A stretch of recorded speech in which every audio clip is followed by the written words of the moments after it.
Baby, you must be hungry. Come, let mommy feed you some milk. A soft, loving voice drifted into Lin Zichen's tiny ears. The next moment, something warm and soft brushed against his lips, and before he knew it, instinct took over. He began to drink greedily. At just over a month old, Lin Zichen's mind was faintly conscious, aware, yet dim. His entire world was simple. Cry when hungry, sleep when full. His thoughts were a fog, his awareness half-formed.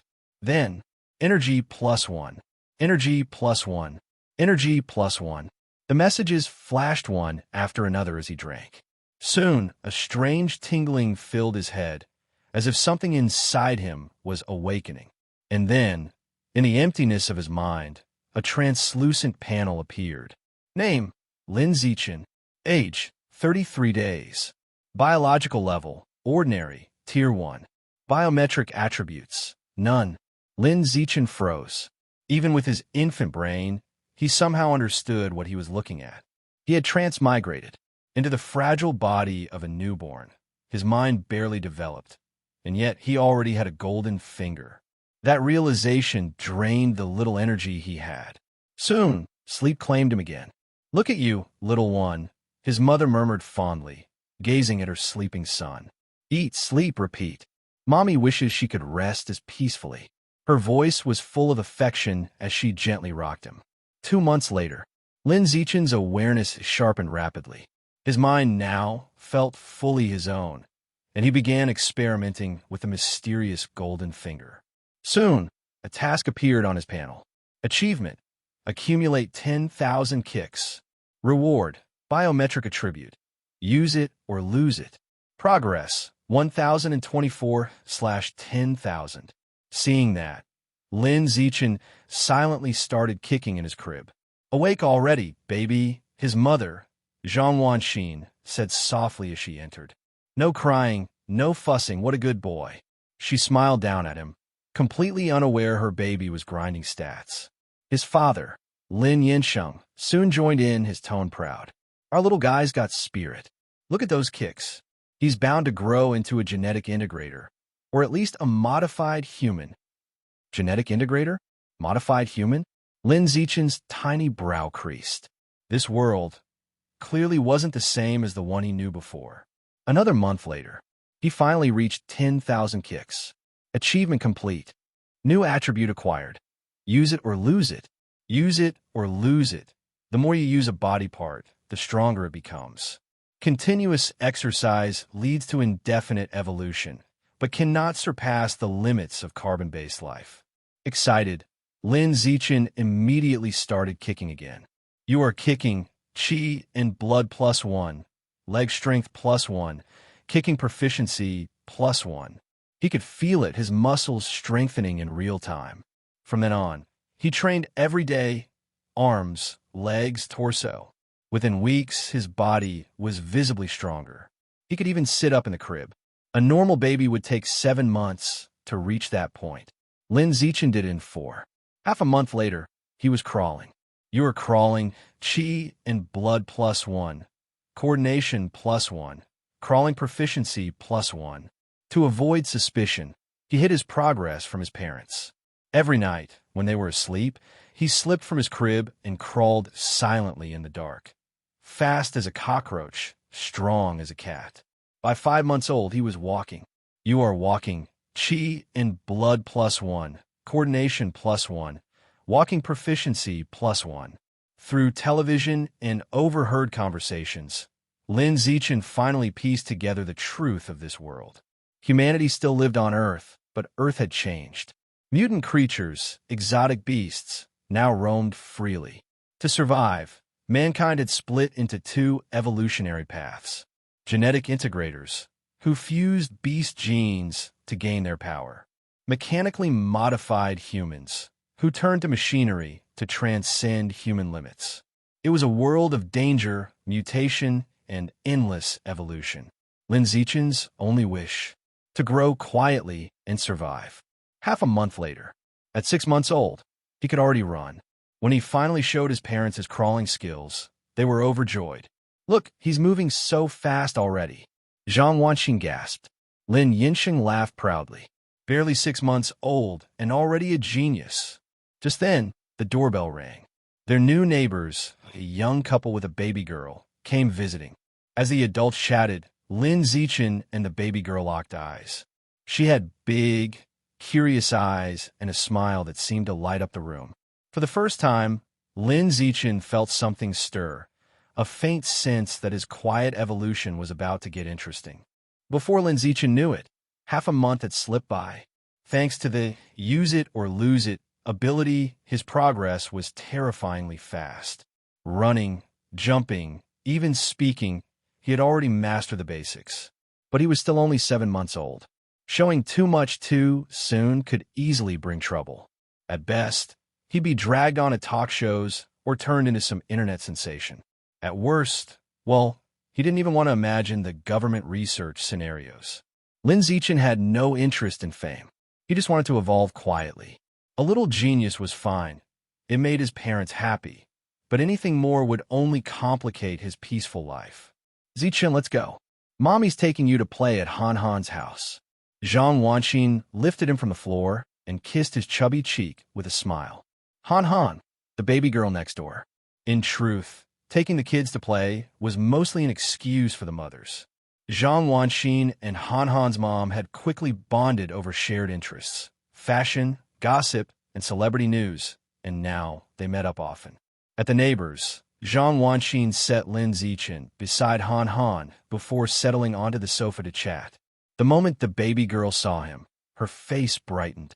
She reached out, giggling, trying to touch him. Lin Zichen, however, wasn't interested in baby talk or drool. He turned around and crawled away. He used the opportunity to train, crawling fast, stretching his limbs, strengthening his coordination. Han Han tried to follow, but her weak little arms barely moved her an inch. She sat there, wide-eyed, watching him scuttle across the room like lightning. Every time Lin Zichen crawled close, her eyes curved into crescents, smiling brightly as if he were the most fascinating thing in the world. Zichen, don't just crawl around by yourself. Play with Han Han, Zhang Wanxin chided, seeing how dirty his knees had gotten. She picked him up and set him beside the baby girl again. To save his mother's face, Lin Zichen obediently stayed put, pretending to be a gentle, well-behaved baby. Wanxin, your Zichen really listens to you, Han Han's mom said with envy. Zhang Wanxin smiled modestly. Not at all. Han Han's such a sweetheart. Look at that smile. She's going to break hearts when she grows up. The two mothers laughed and continued their chatter. Then, without warning, Han Han peed. Without diapers and wearing split pants, she made a puddle on the floor, then gleefully slapped at it with her tiny hands, splashing everywhere as she giggled in delight. Lin Zichen froze, then quickly retreated to safety. Honestly, little girl, her mother sighed, didn't you just go? Were you a walking faucet? She scooped the giggling child up and hurried to the bathroom to change her clothes. Watching her friend rush off, Zhang Wanxin suddenly felt grateful. Other people's babies were chaos. Hers, an absolute angel. After the first 2 months, Lin Zichen never wet himself again. He'd even make small noises to warn them when he needed to go. Most importantly, he never cried at night. Truly a miracle child. A month later, time flew. By now, Lin Zichen's body had grown shockingly strong. He could do push-ups and sit-ups with ease, an 8-month-old. The first time he tried push-ups, he struggled. But soon his rhythm became steady and powerful. His tiny body rose and fell like a piston, the crib creaking in protest. It was the kind of sight that would make grown men feel ashamed and fitness influencers question their careers. Right as he was in the middle of training. Click! The door opened. Zhang Wanxin stepped in and froze. There was her baby, in his crib, doing push-ups with perfect form.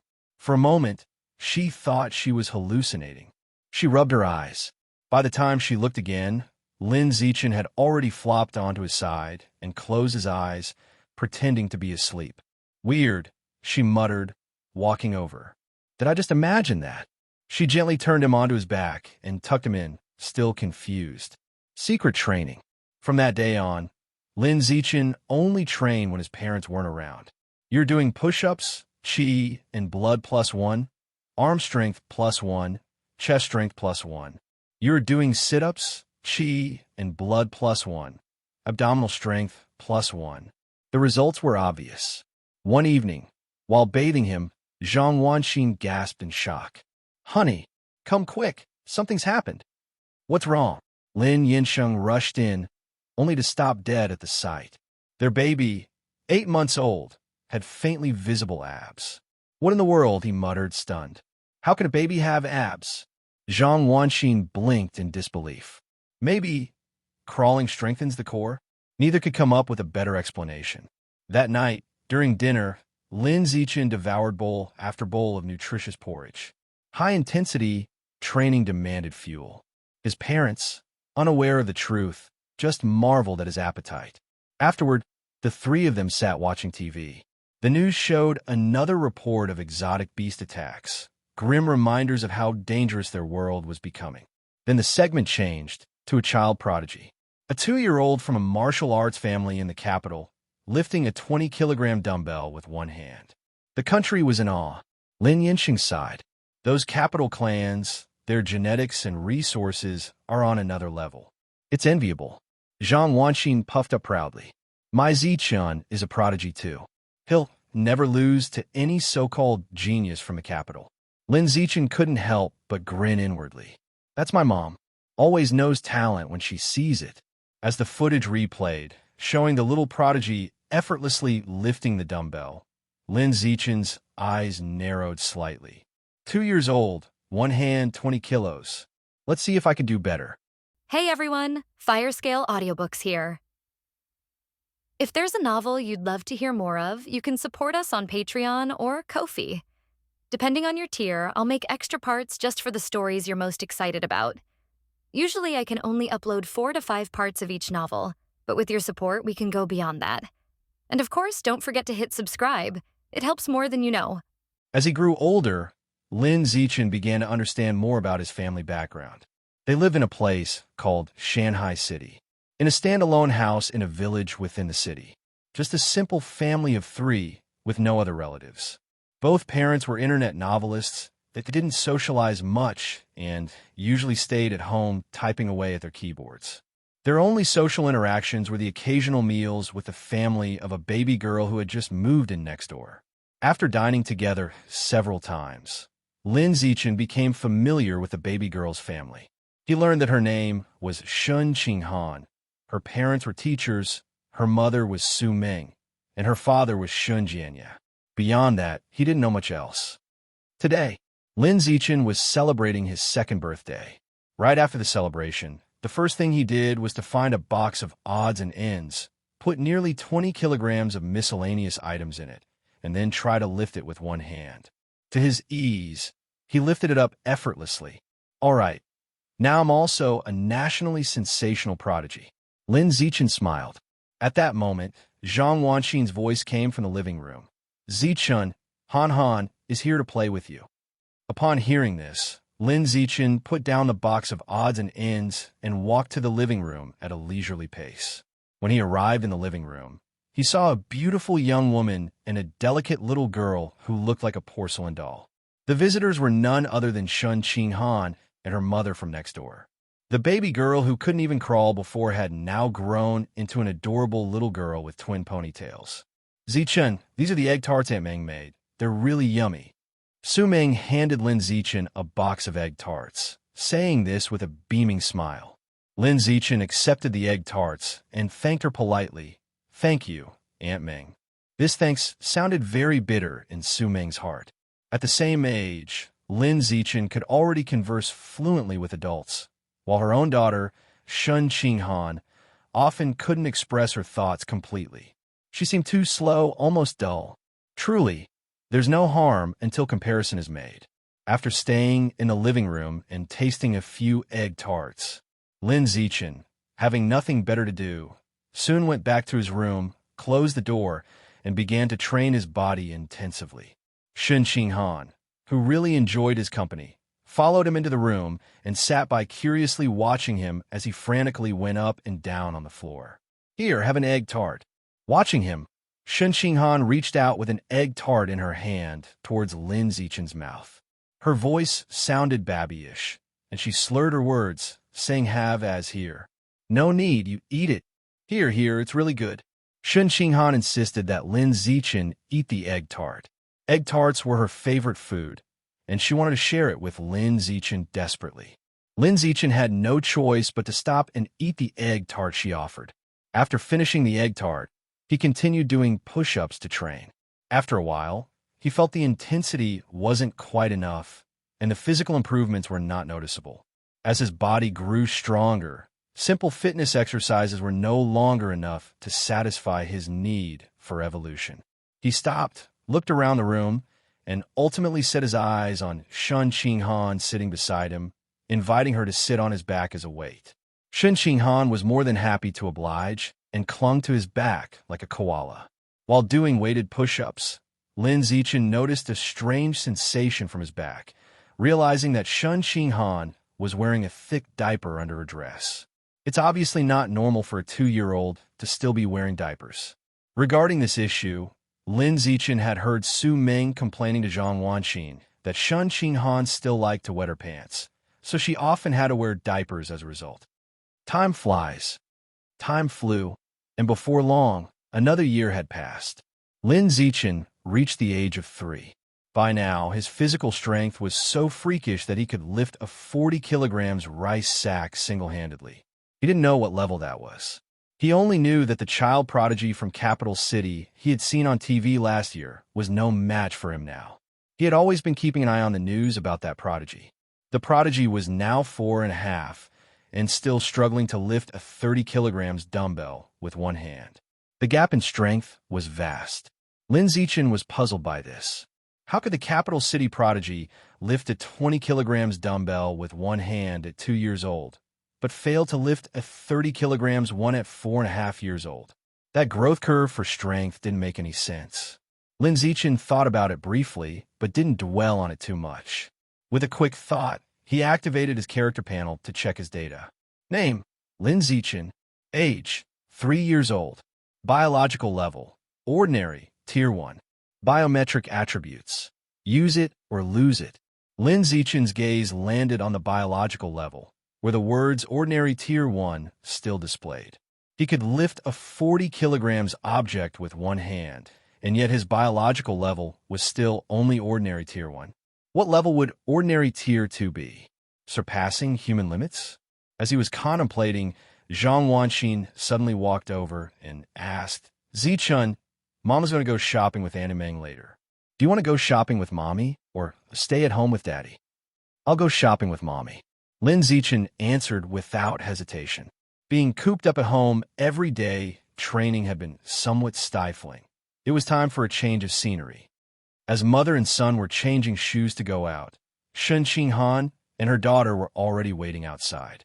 3-year-old Shun Xinghan wore a lacy dress with a pink butterfly hair clip, her big caracal eyes brimming with water, looking incredibly lively and cute.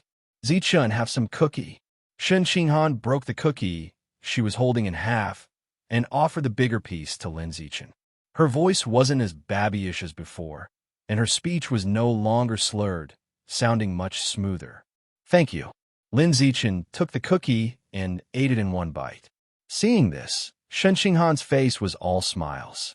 She was still as cheerful as before and, as habitual, was still prone to accidents, wearing a thick diaper under her dress. You are walking.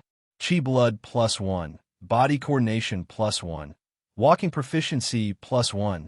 Upon reaching the street, Lin Zichen exercised by walking while observing the surrounding environment. Streams of traffic and towering buildings were not much different from his previous life. At most, the architecture and the modes of transportation seemed a bit more high-tech. Slightly more obvious was the occasional presence of beastmen and robots among the crowd. So-called beastmen were martial artists who had fused with exotic beast genes, resulting in some features of exotic beasts on their bodies. Some had animal ears on their heads. Some had wings sprouting from their backs. There were also those covered in scales, resembling lizards moving through the crowd. Robots were mechanically modified humans, with various body parts turned metallic, looking like Genos from the anime One Punch Man and filled with cyberpunk style. Both genetic integrators and mechanically modified humans were not common. One had to walk a considerable distance before occasionally spotting one. However, their appearances were quite striking, so they tended to draw attention the moment they appeared. The two mothers were shopping, and soon they walked into a women's clothing boutique. They tried on dress after dress, constantly praising each other the whole time.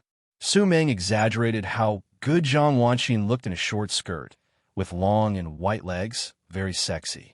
Zhang Wanxin praised Su Meng for looking attractive in a spaghetti-strap dress, with a delicate and sexy collarbone and shoulders that were smooth and tender, particularly enticing. Listening to the mutual flattery between the two mothers, Lin Zichen couldn't help but size them up. It had to be said, the two young moms were truly charming. Both figure and appearance were top-notch, easily scoring at least an 8 out of 10, and they were in the prime of their 20s. They looked youthful yet mature, exuding a woman's charm from head to toe. Lin Zichen only glanced over them briefly before shifting his gaze away from the two mothers and onto Shun Qinghan beside him. Melon seed face, large eyes, cute upturned nose, cherry lips, skin delicate and fair. It could be said he had inherited his mother Su Meng's beauty quite well, and he would certainly be a fine beauty when he grew up. After coming out of the women's clothing boutique, the two mothers led the children into a toy store on the upper floor of the mall. They wanted to buy some toys for the two kids. Shin Qinghan looked around, but wasn't interested in any toys. Instead, she was eyeing the snacks in the snack store across the way. Lin Zichen was also uninterested in toys and said he wanted to go into the next-door bookstore to buy books and read, hoping to further understand this world through them. The two mothers were quite puzzled, as kids at this age usually love toys. Why were these two so different? But as puzzled as they felt, the mothers still indulged their children, buying what they wanted.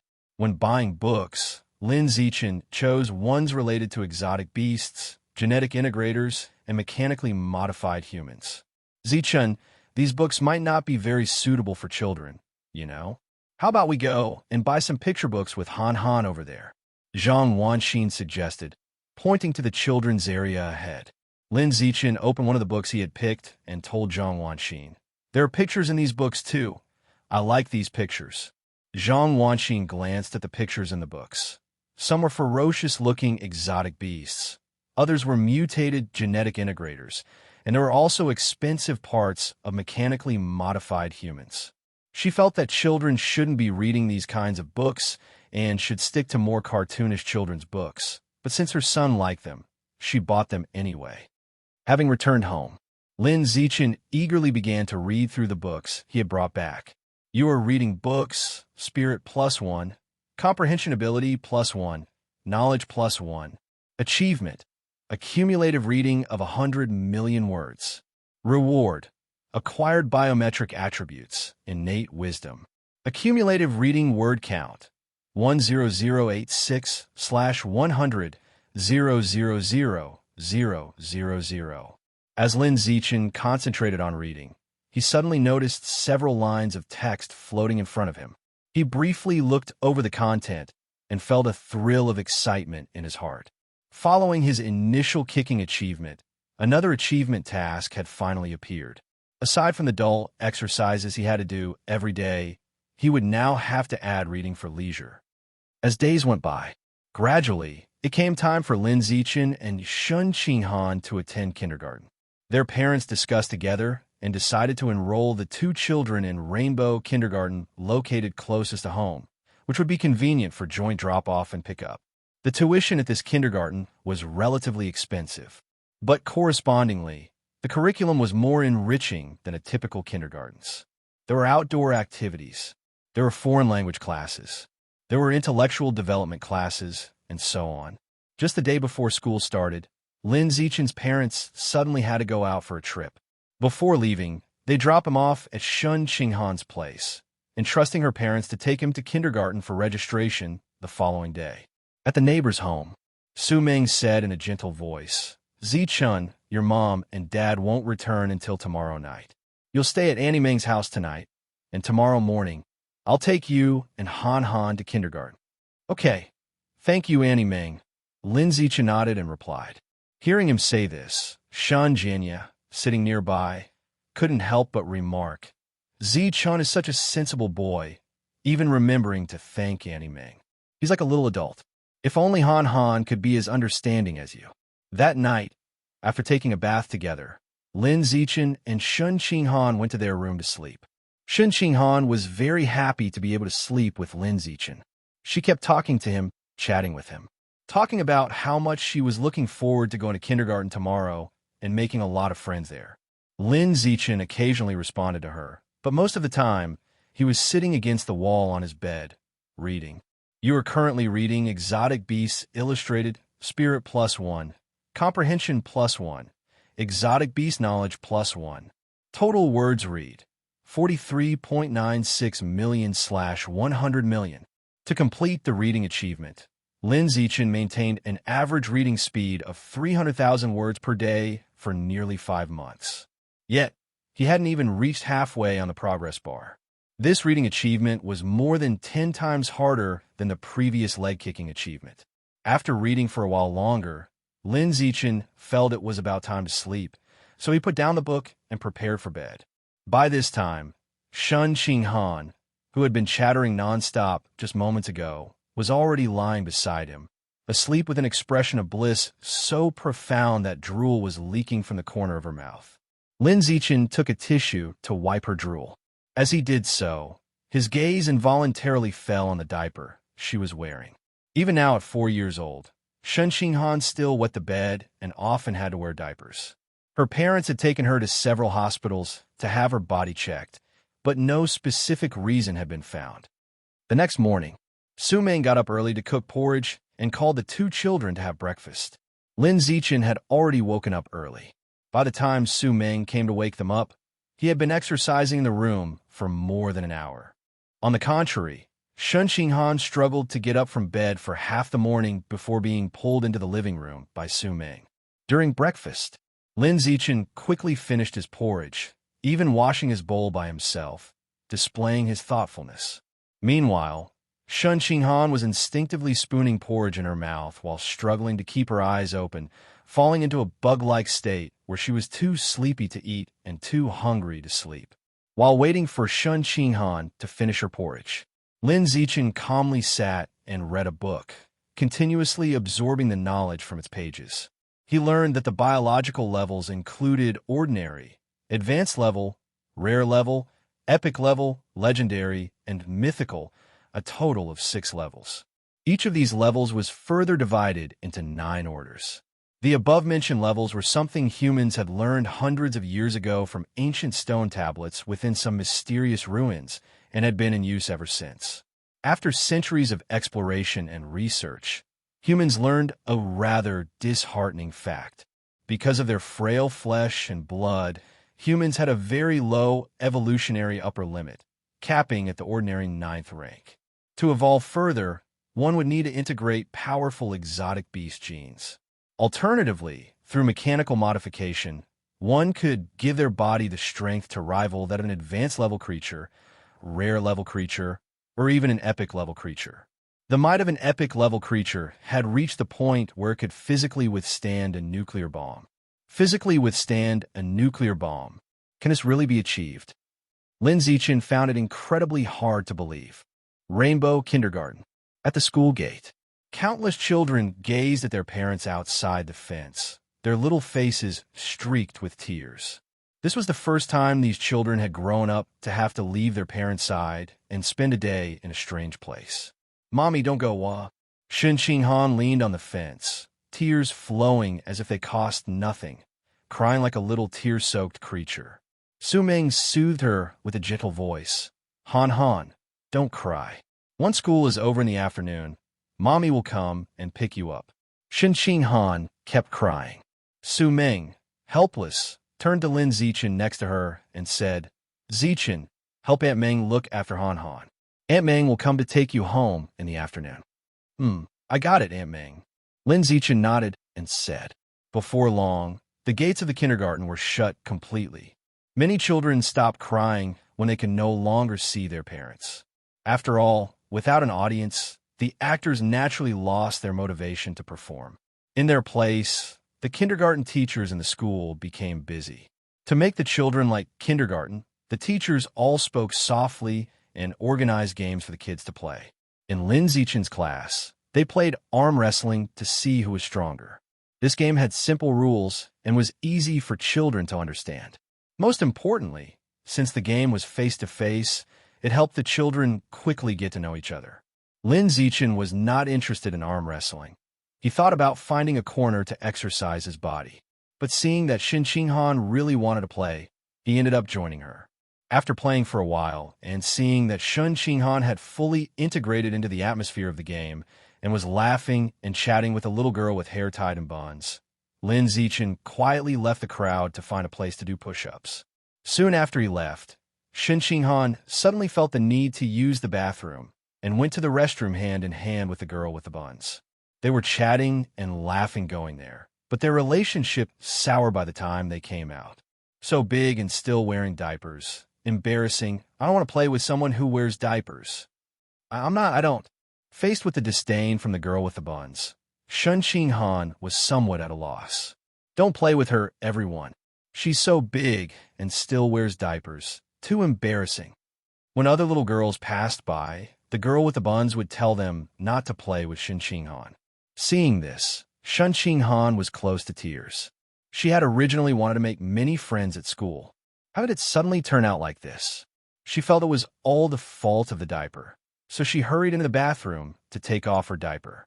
But even so, the girl with the buns still disdained her. She even gave her the nickname Diaper Princess and wanted to isolate her from everyone. The malice of children is always unreasonable and sudden. Shen Qinghan felt the malice from the girl with the buns and immediately lost hope in kindergarten life. Wiping her tears and feeling wronged, Shen Qinghan turned and ran off to find Lin Zichen. Now she finally understood that only Lin Zichen would never disdain her for wetting her pants, always being her friend. You're doing sit-ups, chi blood +1, abdominal muscle strength +1, sit-up proficiency +1. You're doing squats, chi blood +1, leg muscle strength +1, squat proficiency +1. You're doing pull-ups, chi blood +1, arm muscle strength +1, back muscle strength +1, pull-up proficiency +1. Your biological level has been promoted to ordinary level 2. Lin Zichen was focused on exercising when suddenly a surprising prompt appeared in the void. He had broken through the biological level. He could hardly believe it and quickly stopped to open his character panel to check. Name: Lin Zichen. Age: 4 years old. Biological level: ordinary, level 2. Biometric attributes: use it or lose it. Indeed, he had broken through the biological level from ordinary level 1 to ordinary level 2. A few days ago, he had tested his body's various data. He could lift an 80 kilograms rice box with one hand. He could jump up to 1.2 meters high from a standstill. The 100-meter sprint could break 11 seconds. These data were still a great distance away from the world records in my previous life.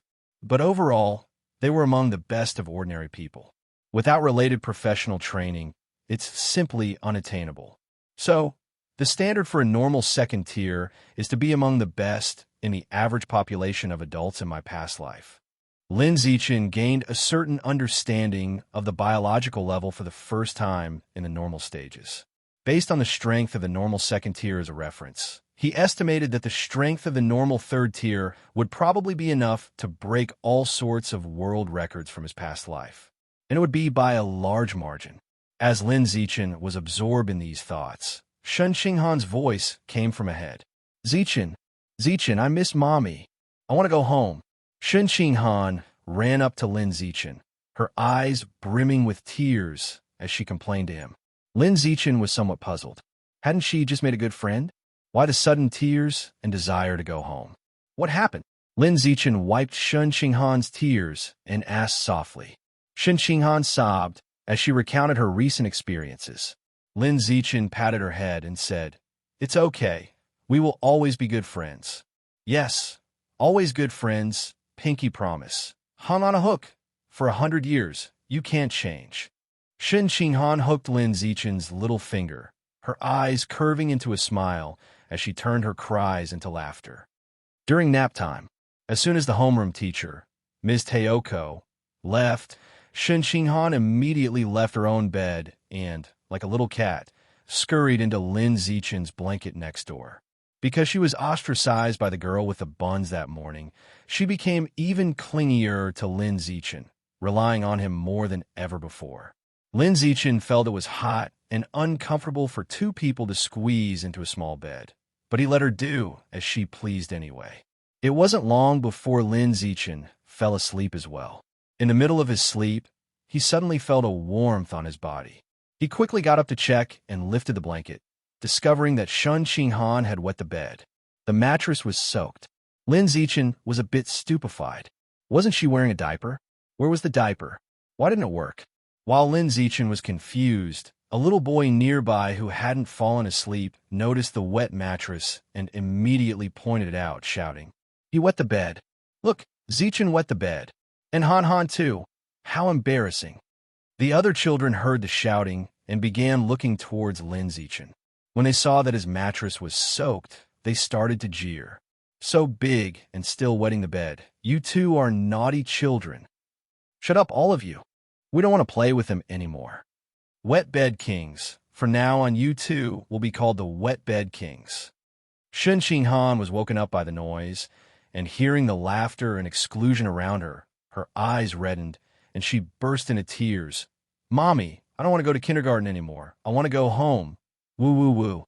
If it were just him being ostracized, Lin Zichen wouldn't take issue with these kids. But hearing Shen Qinghan crying beside him, he knew he needed to do something. So he got out of bed, jumped up forcefully, and landed with a thump on the table. Looking down at the bunch of little tykes in the class, his voice extremely authoritative. Lin Zichen's shout, "Shut up," was so loud and forceful that it buzzed in all the little kids' ears. For a moment, all the little kids were stunned. They had never seen someone their age jump over a meter high, nor had they heard such a domineering voice. It was like an angry dad at home. Lin Zichen looked around the room and warned even more domineeringly, "If you dare call her bedwetting queen again, if you dare bully Han Han, I'll make you wet the bed every night." Got it? When he reached the last sentence, he purposely increased the volume a bit. Just this small increase in volume, like the last straw that breaks the camel's back, made many little kids cry. "Wah, Daddy, I'm scared. Mommy, wah. Mommy, Daddy, school isn't fun. I want to go home." Among them, the little girl with the bun cried the hardest, because Lin Zichen's warning was almost entirely directed at her, with extreme specificity. Soon, the commotion in the classroom drew the teachers over. "What's wrong? What exactly happened?" "Be good. Nobody cry." "Zichen, why are you standing on the table? It's dangerous. Come down at once." Lin Zichen ignored the arriving teachers. At this moment, his entire attention was on the words that appeared out of thin air. "You exude an overwhelming charisma. You've instilled fear in all the kids in class, successfully unlocking the title, Kindergarten Kid King. Achievement: dominate 9 years of compulsory education. Reward: biometric attributes, survival of the fittest. Titles: Kindergarten Kid King, unlocked. Elementary school leader, not unlocked. Junior high tyrant, not unlocked." Another achievement task had appeared. Lin Zichen felt a bit surprised. He hadn't even completed the previous reading achievements, and now another achievement task had unexpectedly appeared. It seemed that multiple achievement tasks could exist simultaneously. This was good news. With that thought, a smile spread across Lin Zichen's face, incongruous with the cries filling the classroom at the moment. The next day, the kindergarten received complaints from several parents in the class. These parents, having heard about the previous day's incident from their children, called the kindergarten to demand an explanation. The kindergarten had no choice but to invite the relevant parents to the school to mediate the issue in person. The complaining parents thought Lin Zichen was to blame, directing their anger toward Lin Yinsheng and Zhang Wanxin. Shen Qinghan's parents, Shen Jianye and Su Meng, felt this was unreasonable. Both believed that their daughter was the one being bullied and that Lin Zichen was merely standing up for his daughter. So what was his fault? So, the couple fiercely retorted the complaining parents. Both being teachers, articulate and logical, they quickly silenced those seeking an explanation.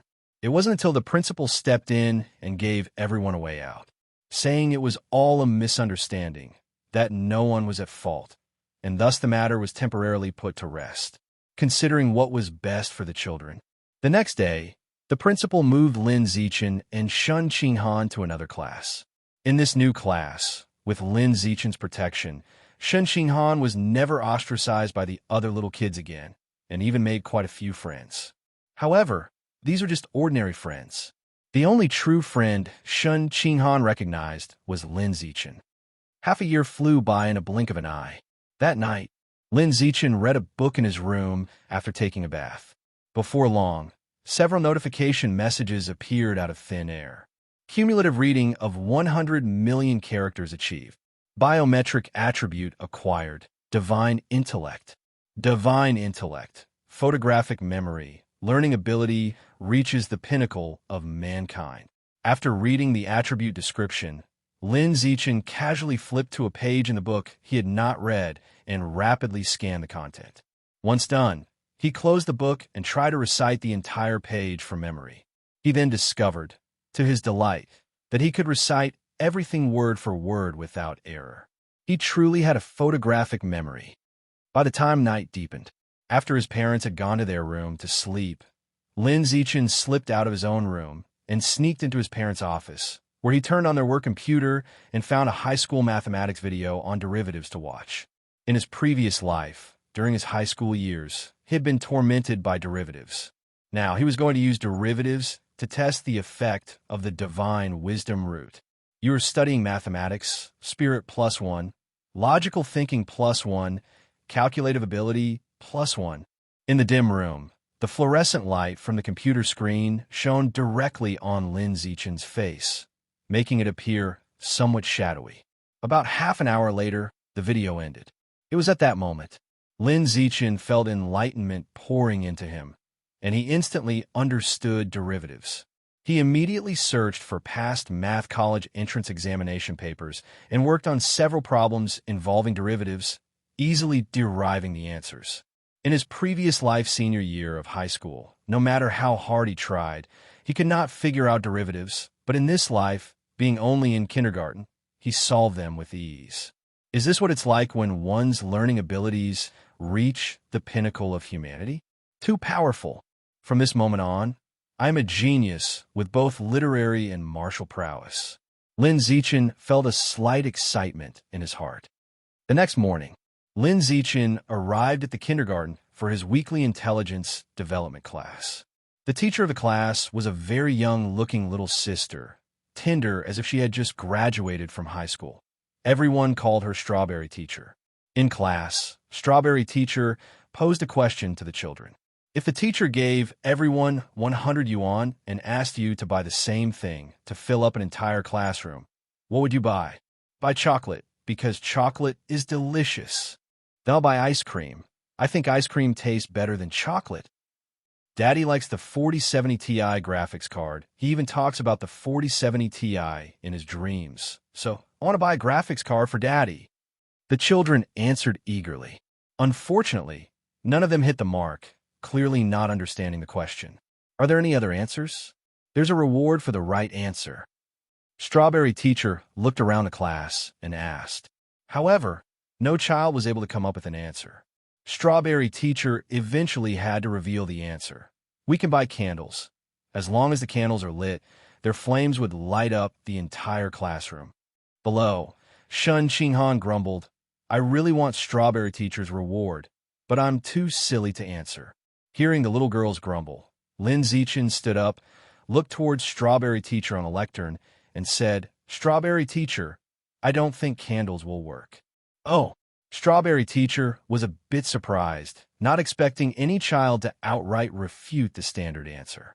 Curious, she smiled and asked Lin Zichen, Zichen, why won't candles work? Lin Zichen replied, because the classroom has tables, chairs, and all sorts of things. In the candlelight, these things will all cast shadows. Upon hearing this, Strawberry Teacher's eyes lit up. Although Lin Zichen's answer seemed a bit nitpicky, she liked this kind of thoughtful child. Then, Zichen, what do you think could fill up an entire classroom?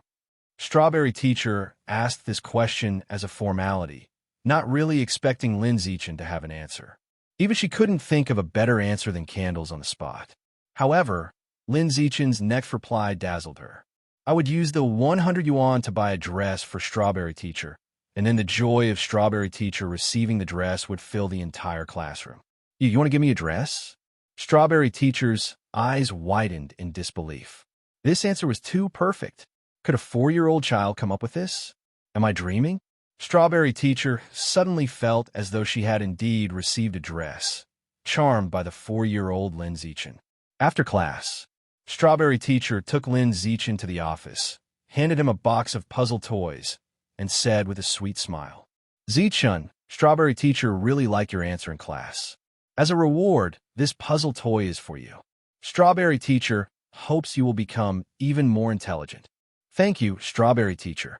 Lin Zichen accepted the gift, feeling utterly indifferent. With the divine wisdom root attribute, he didn't need a puzzle toy to help develop his intelligence. The gift was of no use to him. Thus, as soon as he returned to the classroom, he gave the puzzle toy to Shun Qinghan. Receiving the gift made Shun Qinghan very happy. She held onto the puzzle toy and couldn't let go, her eyes full of her Zichen. Come on, everyone, line up and smile. All right, no more crying. We'll have chances to see each other in the future, and we might even end up in the same class in primary school. Parents, come over for a group photo too. In Rainbow Kindergarten, a group of teachers was busy organizing the senior class children for a photo to commemorate their graduation. The 3 long years of kindergarten had passed just like that. Lin Zichen and Shun Qinghan, a pair of childhood sweethearts, had both successfully graduated from Rainbow Kindergarten. From 4-year-old toddlers when they first started to now 7-year-old big kids, they left a significant mark on their lives. Han, come here to Xin and take a photo with Zichen. Coming. Shen Qinghan ran over to Zhang Wanxin with a beaming smile to take a photo with her favorite Lin Zichen. Lin Zichen looked at Shen Qinghan and realized that his childhood sweetheart had, almost unbeknownst to him, grown into a beauty that was almost unrealistically stunning. She was a dazzling presence in the entire kindergarten and the secret crush of most little boys. Fortunately, his own looks weren't bad either, just as dazzling. And in the past 3 years, he had swept all the awards in Rainbow Kindergarten, which made his own charm even surpass that of Shen Qinghan's. Over the years, he received many gifts from the little girls in the kindergarten. Every once in a while, he would find snacks secretly stuffed into his desk drawer by girls who had a crush on him. After the photo session ended, Su Meng found Zhang Wanxin and asked, Wanxin, have you decided where you're planning to send Shun to primary school? I feel like all the primary schools nearby are more or less the same, so we're thinking of sending him to Sunshine Primary School, which is closest to our home. Sunshine Primary School is quite good. Then I'll have Han join as well, Su Meng said with a smile. Upon hearing this, Shen Qinghan immediately looked at Lin Zichen with wide, beaming eyes and said eagerly, Zichen, we can continue being classmates in primary school. Yep, continue being classmates. Then for middle school, high school, and university in the future, can we keep being classmates? Sure, Lin Zichen said with a smile. He had grown accustomed to having Shen Qinghan by his side and enjoyed this feeling of growing up together as childhood sweethearts. He hoped it could continue forever. The summer vacation went by quickly. In the blink of an eye, it was the back-to-school season in September. For Lin Zichen, life in primary school wasn't much different from kindergarten. He spent his time in class immersed in his own books, delving deeper into the background of this world. Then, when class was over, he would quietly find a secluded corner and intensively train his body, advancing further on the evolutionary path. The only difference was that Lin Zichen no longer needed his parents to drop him off or pick him up from school. He chose to walk to and from school, giving himself more freedom and simultaneously easing his parents' minds. Lin Yinsheng and Zhang Wanxin were both very confident in this arrangement. After all, the school was not far away, just a 10-minute walk. Of course, what truly reassured the couple was that Lin Zichen had always been exceptionally outstanding from a young age, skilled in both academics and sports, capable of taking good care of himself without their worry. When Shen Qinghan saw that Lin Zichen walked to school, she also clamored to join him. Shen Jianye and Su Ming were initially reluctant, but seeing how insistent she was, they eventually agreed. They thought that with Lin Zichen around, their somewhat clumsy daughter would be well protected. That morning, after Lin Zichen had finished breakfast, he waited at the front door for Shen Qinghan to finish and come out so they could walk to school together. While waiting, with nothing to do, he had a thought and opened his character panel to check the data. Name: Lin Zichen. Age: 7 years old. Biological level: ordinary, tier 2. Biometric attributes: use it or lose it. Innate wisdom of heaven and man. The biological level was still ordinary tier 2. However, compared to when he was attending the junior class in kindergarten 2.5 years ago, Lin Zichen's strength had improved significantly. He could lift a 200 kilograms barbell with one hand. His vertical jump could reach 2 meters. HI's 100-meter sprint broke the 8-second barrier. Each piece of data far surpassed the world records of his previous life. If he were in his previous life, he would be akin to a superhuman. But in this mutated Earth where extraordinary powers exist, he was still far from being a Superman. Over the past 2.5 years, Lin Zichen had watched many videos online related to genetic integrators, mechanically modified humans, and exotic beasts. In the videos, the 3 kinds could fly, escape through the Earth, move mountains and fill the seas, and do the impossible, comparable to land-based immortal gods. Every time he watched, he was greatly shocked, filled with a sense of awe. There are too many powerful beings in this world that are beyond understanding. I must work hard to evolve, striving to reach that realm comparable to the immortal gods one day. Lin Zichen quietly thought to himself. At this moment, Shen Qinghan came out after finishing her breakfast. She wore a light blue summer school uniform and hopped energetically toward Lin Zichen, saying with a smile and gleaming eyes, "Xiao Chun, wait no longer." Since Lin Zichen graduated from kindergarten, Lin Yinsheng and Zhang Wanxin stopped calling him Chun Chun and instead started calling him Xiao Chun, making it sound less childish. Hearing it often, Shen Qinghan followed suit and started calling him Xiao Chun as well. As for Shen Qinghan, Lin Zichen still called her Han Han. After all, it's different for girls than boys. A girl's repetitive nickname only sounds cute, never childish. They arrived at Sunshine Primary School. Lin Zichen and Shen Qinghan were still desk mates, but they never talked during class, quietly doing their own things. Lin Zichen was reading an extracurricular book he brought from home. Shen Qinghan was attentively listening to the teacher's lecture. Initially, during kindergarten, Shen Qinghan seemed a bit clumsy and not too bright. When learning English, she could read grandmother as Roland Imada.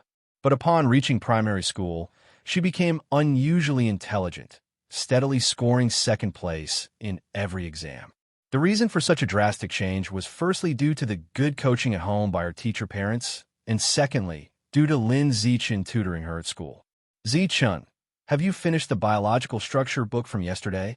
In the middle of class, as the math teacher walked past Lin Zichen and saw that the book he was now reading was different from yesterday's, she couldn't help but ask with a smile. Lin Zichen turned to the next page of his book. Without lifting his head, he replied, I've finished it. He always scored full marks on math exams, earning himself the right to read extracurricular books during math class without having to worry about the teacher's opinion. The math teacher couldn't help but exclaim, "Zichen, you really are amazing. I'm counting on you for next week's National Primary School Mathematics competition." Lin Zichen replied indifferently, "Don't worry, teacher, I'll take first place." The other students in the class looked on with envious expressions. Feeling the gazes from her classmates, Shen Qinghan couldn't help but sit a little straighter, proud of her childhood friend's excellence, and took it as her own glory. Lin Zichen, however, remained undisturbed inside, quietly reading his book and absorbing various kinds of knowledge. In the days that followed, Lin Zichen scored first in every school exam and broke school records in every sports meet. Whether good students or bad ones, they all felt a sense of reverence towards him. Just when he thought his 6 years of primary school would pass uneventfully and he would smoothly become the top student of primary school, one day, a very special transfer student suddenly arrived at his class. It was a day during the first semester of the 2nd grade of primary school. Lin Zichen was in the classroom attending a math class. Midway through the class, the homeroom teacher suddenly walked in with a white-haired girl and told everyone she was a transfer student who would start attending classes with the rest of the class from that day. The moment he saw the white-haired girl, Lin Zichen sensed a breath from her that did not belong to a human being, drew everyone's gaze, making her the center of attention in the class. That head of white hair was simply too eye-catching. Xiao Chun, her hair is so pretty, just like the snowflakes in winter. Shen Qinghan whispered into Lin Zichen's ear. Lin Zichen had no time to care whether the white-haired girl's hair looked good or not. At that moment, all his thoughts were focused on the faint, non-human aura radiating from her. Why would there be an aura that doesn't belong to a human? Could she be a genetic integrator? Or perhaps the offspring of a genetic integrator? Lin Zichen's mind was filled with countless thoughts. In the days that followed, he kept an eye on the white-haired girl. The white-haired girl was named by Shui. The name was very common, but it matched her white hair quite well. Several days had passed since she transferred to the school, and she never initiated conversation with anyone. As soon as class ended, she would lie down on her desk, motionless. She hardly ever went to the restroom either. At the beginning, everyone was full of curiosity about her. But as time went on, gradually they stopped paying so much attention to her. The classroom returned to its usual calm. Apart from the seemingly autistic white-haired girl in the corner, everything else was as it had always been. That was until a month later. The calm in the classroom was finally shattered. The white-haired girl, sitting in the corner, often emitted an unpleasant smell. It wasn't pungent, but if you got close, you would feel very uncomfortable. Lin Zichen made a special observation and discovered that the white-haired girl gave off an odor because her skin secreted some white substance. It wasn't clear what the substance was. It looked clean, but it smelled bad. Because of the smell, the white-haired girl became unwelcome.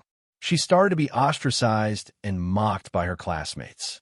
Faced with this ostracism and mockery, the white-haired girl, from start to finish, didn't seem to care at all, and, as always, lay on the desk to sleep as soon as class ended.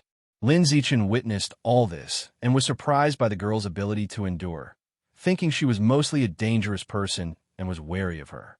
Until one day, when a mischievous boy deliberately poured water on the white-haired girl's desk to prevent her from sleeping on it after class. The girl, who had always been expressionless, suddenly couldn't hold back her tears. They streamed down continuously. She cried until her eyes became swollen. Lin Zichen was shocked. The person he had always considered to be dangerous was crying. Meanwhile, Shen Qinghan couldn't stand to watch anymore. Remembering when she was first bullied by classmates in kindergarten, she turned to Lin Zichen and said, "Xiao Chun, Bai Shui looks so pitiful. Should we go help her?" "Yes," Lin Zichen replied without hesitation. He didn't know the details about the white-haired girl and couldn't understand what her situation was. All he knew was that she didn't seem to be the dangerous person he had imagined. She was more like a self-isolated little girl who had cried because of bullying by her classmates. Guan Chun wiped the water off by Shui's desk. Lin Zichen walked over to the mischievous boy and stopped in front of him, speaking to him in an indifferent tone. Extremely calm. So calm that there was not a single ripple. However, the mischievous boy was so frightened that he hurriedly took one of his books, using it like a tissue, and quickly wiped the water off the white-haired girl's desk.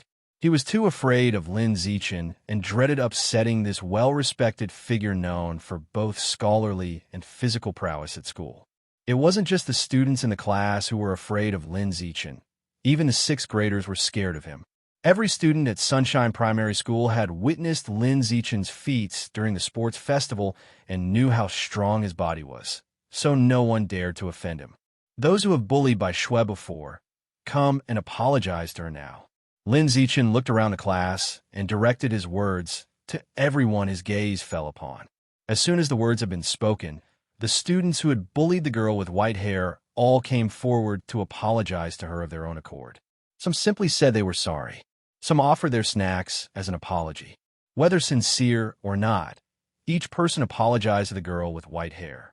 Faced with so many apologies, the girl with white hair felt overwhelmed and for a moment forgot to cry. After everyone had finished apologizing, Qinghan walked up and stopped beside the girl with white hair, turned around, and said to the class, "From now on, no one is allowed to bully Bai Shui. She's our classmate, and we should all be friends with her." With Lin Zichen there, nobody dared not to listen to Qinghan's words. From that moment on, nobody in the class dared to bully the girl with white hair again. Thank you all." The girl with white hair whispered her thanks to Lin Zichen and Qinghan through her tears, her voice barely audible.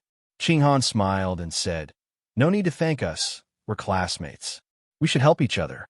Zichen didn't say anything but handed a tissue to the girl with white hair. The girl took the tissue, timidly raised her head to glance at Zichen, and engraved his features deep into her heart. After that day, Qinghan began to approach the girl with white hair of her own initiative, wanting to befriend her. She would share anything tasty or fun with the girl right away, and even introduced her to Lin Zichen, saying that from now on, the three of them would play together and become the best trio of friends in the class. Qinghan was so earnest because she herself had been ostracized before and felt compassion for the girl with white hair who had experienced the same. The girl with white hair was amazed by this and spoke meekly. "I smell so bad. Aren't you going to dislike me for that?" Ever since she could remember, she had been shunned and disliked by her peers. Now, meeting Qinghan and Lin Zichen, who were willing to be friends with her, felt surreal, as if she were dreaming. Qinghan took the girl with white hair's hand and said earnestly, "We won't dislike you. We'll always be good friends." After receiving Qinghan's response, the girl with white hair looked humbly at Lin Zichen, valuing his opinion and anxious to hear his answer. "Same for me," Zichen said simply. Feeling moved, the girl with white hair took off the pair of animal teeth she had been wearing around her neck, placed one in each of their hands, and said with little confidence, Han, Xiao Chun, you've both been giving me tasty and fun things. I also want to give you something. These animal teeth were a birthday gift from my mom last year, and now I give them to you, hoping you won't mind. And I hope we can always and forever be good friends." "Yeah, we'll always be good friends," responded Qinghan, accepting the animal teeth with a smiling face. Afterward, looking at the two of them, she suggested, "Let's hook our fingers and make a promise, the one that lasts for 100 years without change." Soon, on the playground of Sunshine Primary School, the slightly childish voices of the three could be heard. "Hook the finger. Hang on tight. 100 years. No changes allowed." The next day, the girl with white hair transferred out of school. Qinghan was completely stunned when she heard the news, not understanding what had happened at all. On the day the girl with white hair transferred, Lin Zichen saw a tall man accompany her into the dean's office. He had a vivid memory of the man, because the man's arms, half his chest, and neck were all made of an alloy. He seemed to be a mechanically modified human. Because of this, Lin Zichen realized that the identity of the girl with white hair might not be simple. Nonetheless, he didn't dwell on it too much. After all, the girl with white hair had already moved away, and perhaps they would never meet again in this lifetime. She would only become a passerby in their childhood. About the little incident with the white-haired girl, several months had unknowingly passed by. That evening, Lin Zichen was massaging his parents' shoulders in the living room. Lin Yinsheng and Zhang Wanxin, having spent long periods sitting in front of a computer writing novels, had become stiff and uncomfortable in many parts of their bodies, especially their shoulders, which would often crackle with the slightest movement. Xiao Chun is so considerate, even massaging Mommy's shoulders. Mommy hasn't spoiled you for nothing. Zhang Wanxin lay on the sofa, enjoying Lin Zichen's appropriately firm massage, her face filled with happiness and pleasure. Sitting on the side, Lin Yinsheng felt somewhat imbalanced and complained, "That's not fair, son. You massaged me for less than half an hour, and you've been massaging her for almost an hour now, and you're still going." Zhang Wanxin hummed. "I changed all his diapers when he was little and bathed him too. Now if I enjoy our son's filial piety a bit more, how is that unfair? If you put it that way, then I need to have a serious talk with you. I was the one who made the formula milk for him when he was little. You have a nerve to bring that up? The formula milk you prepared for our son was either too hot or too cold. Shameless." The couple started bickering at the slightest disagreement. Lin Zichen smiled and didn't take it too seriously. He knew his parents were just teasing each other and wouldn't actually start arguing. Besides, a bit of teasing could add to the family atmosphere, which was quite nice. Meanwhile, the television in front was broadcasting a piece of news. Capital City prodigy, making history again. At just 10 years old, he successfully fused with the exotic beast gene and can lift a 1,000-pound boulder with one hand. A promising future.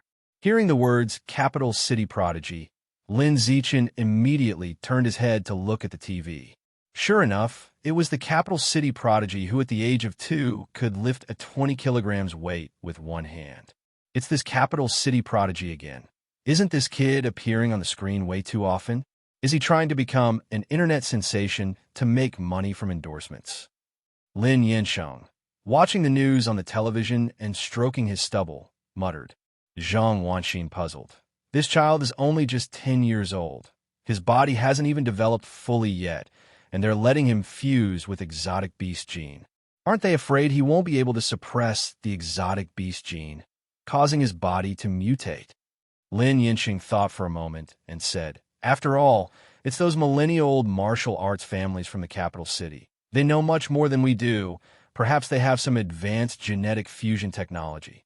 However advanced it is, they shouldn't use their own children as a test subject. It's incomprehensible."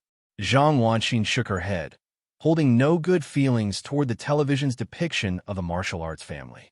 Lin Yinsheng disagreed. "You don't understand. These martial arts families often value family interests more. It's quite normal for them to sacrifice individual interests. Otherwise, they wouldn't have grown to such a scale." Yes, you know it all." Zhang Wanxin rolled her eyes, not wanting to speak with Lin Yinsheng. Lin Zichen silently listened on the side, not voicing any opinion. He would occasionally check up on this capital city prodigy. He had learned that at the beginning of the month, the prodigy was still trying to lift a 100 kilograms barbell with one hand. To think that by the end of the month, he had grown to the point where he could lift a 500 kilograms weight with one hand. His strength had increased fivefold. All he could think was, having resources at home really is an advantage, allowing you to win right at the starting line. However, I'm only 8 years old and haven't gone through genetic fusion with an exotic beast gene yet, but I can already lift a 300 kilograms barbell single-handedly. Even if my family can't provide resource support, my future prospects are even brighter than this capital city prodigy. With these thoughts, a smile crept onto Lin Zichen's face. Soon after, the TV started reporting another piece of news. It was about a foreign country. In a neighboring country across the sea, there had been an exotic beast attack. Relevant videos were released. In the video, within a dilapidated and abandoned city, giant mutant rats blanketed the area as far as the eye could see. In one particular scene, an extremely gruesome sight could even be observed. A giant mutant rat with 8 eyes and a body length of 3 meters was gnawing on a fresh human corpse. Its fangs were covered in crimson blood. It looked alarmingly ferocious. This scene was not censored and was fully displayed on the television screen, even with close-ups that were quite unsuitable for children. Yet, Lin Yinsheng and Zhang Wanxin did not change the channel to prevent Lin Zichen from watching. This was due to different survival environments. In this mutated Earth, the authorities wanted everyone to clearly recognize the threat of the exotic beasts. Even children were not excluded.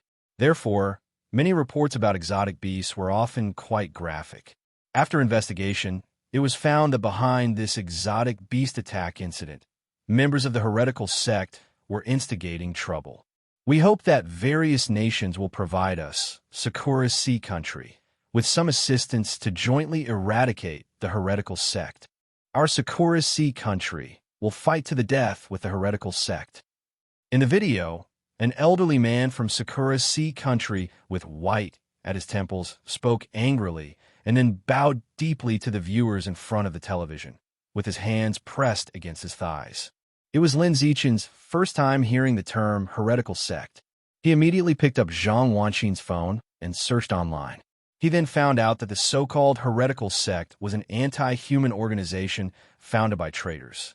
These traitorous members of the heretical sect, for the sake of benefits, had betrayed humanity and become lackeys of the exotic beasts, choosing to direct their aggression against their own kind, often orchestrating attacks within human territories.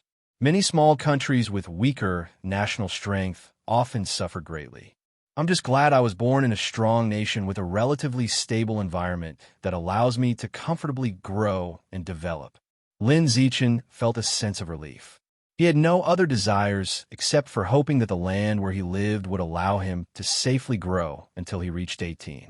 By then, with his advantage, he would have enough power to protect himself and his family from those giant mutant rats seen in the news reports. Boom! Boom! Boom! Suddenly, bursts of sonic booms were heard from outside the window. They made the glass tremble and caused ringing in the ears. Hearing the noise, Lin Zichen quickly collected his thoughts and ran to the window to check the situation. Upon pulling back the curtain, he saw dozens of mechanically modified humans soaring across the night sky at high speed, leaving behind trails in the air. At this time of night, why would there suddenly be so many official mechanically modified humans flying? Has something happened? Lin Yansheng, who had unknowingly approached the window as well, watched the gradually disappearing official mechanically modified humans in the night sky with a look of perplexity. Zhang Wanxin also came over, looking at the night sky with a worried expression. I hope nothing bad has happened. Lin Zichen stood in front of Zhang Wanxin, silently watching the remaining flight trails in the night sky, sharing the same concern as Zhang Wanxin. Xiao Chun, Xiao Chun, Xiao Chun. Did you just see those mechanically modified humans in the sky, flying over in large groups? It was so spectacular. Lin Zichen was still gazing at the night sky from the window when suddenly, Shun Qinghan's voice could be heard from outside. The girl's voice sounded very excited, just like the kids from the village in a previous life seeing an airplane for the first time. Xiao Chun, Han Han is here to see you. Come and open the door, Zhang Wanxin, looking down at Lin Zichen in front of her, urged. Lin Zichen quickly stepped away from the window to open the door for Shun Qinghan, who was outside. As the door opened, what came into view was Shun Qinghan, who had just taken a bath, wearing a set of light pink pajamas, her hair wet, looking very sprightly. Lin Zichen looked at her and said, "It's not like you haven't seen it on TV before. Is it really worth getting so excited about?" Shun Qinghan bounced into the room with a beaming smile. It's different, you know. Seeing it on TV doesn't compare to witnessing it in person. Lin Zichen didn't speak, silently closing the door behind him. After sitting down in the room, he noticed Shun Qinghan's dripping hair, so he found a hairdryer and said, "Your hair is too wet. Come over here, and I'll help you dry it." Shun Qinghan obediently sat down, letting Lin Zichen help her blow dry her hair.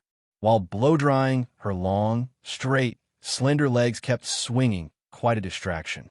Zhang Wanxin, sitting beside them, grew increasingly fond of her, a maternal smile spreading across her face. Su Ming's girl is so pretty. There must be quite a few boys in school who have a crush on her. Why don't we have a daughter too? Lin Yansheng teased with a chuckle.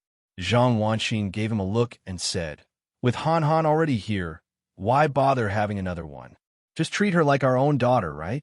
Meanwhile, after her hair finally dried, Shun Qinghan turned to Lin Zichen, propping her cheek with one hand and tilting her head, peering at him with her gleaming, fawn-like Carlo Rossi eyes. "Xiao Chun, there are a few math homework questions I don't quite understand. Could you teach me later, please?"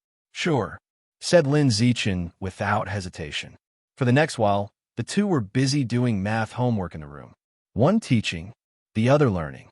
Shun Qinghan was quite bright. Most problems were understood with just a little explanation, and soon she had worked through all the tough questions. Having finished the homework, Shun Qinghan casually laid down on Lin Zichen's bed, fiddling with her fingers while chatting idly with him. Lin Zichen was doing sit-ups on the side and could only respond half-heartedly. After a while, it was about time to sleep. Shun Qinghan yawned, "Xiao Chun, I'm so sleepy. I don't feel like getting out of bed to go home to sleep.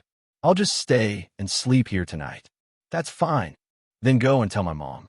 I don't feel like getting out of bed to make the call." "Okay." Lin Zichen then got up, left the bed, and asked Zhang Wanxin to call Su Meng, informing her that Shun Qinghan was going to sleep over. Su Meng agreed, and she brought over Shun Qinghan's school uniform, shoes, socks, and toiletries for the next day. Lin Zichen brought all these items up to the room, making it easy for Shun Qinghan to get dressed in the morning. This girl really falls asleep fast. Looking at Shun Qinghan, who was lying sprawled out on the bed in deep sleep, her face sweet and peaceful, Lin Zichen smiled, took a tissue, and gently wiped away the drool at the corner of her mouth. After that, he turned off the lights and went to bed. Each had their own pillow, each had their own blanket to prevent someone from stealing the blanket in the middle of the night and leaving someone else cold. The next day, Lin Zichen woke up early. It was still dark outside. A glance at the alarm clock on the bedside table showed it was only 5 o'clock. Waking up at 5 o'clock every morning was precisely his biological clock.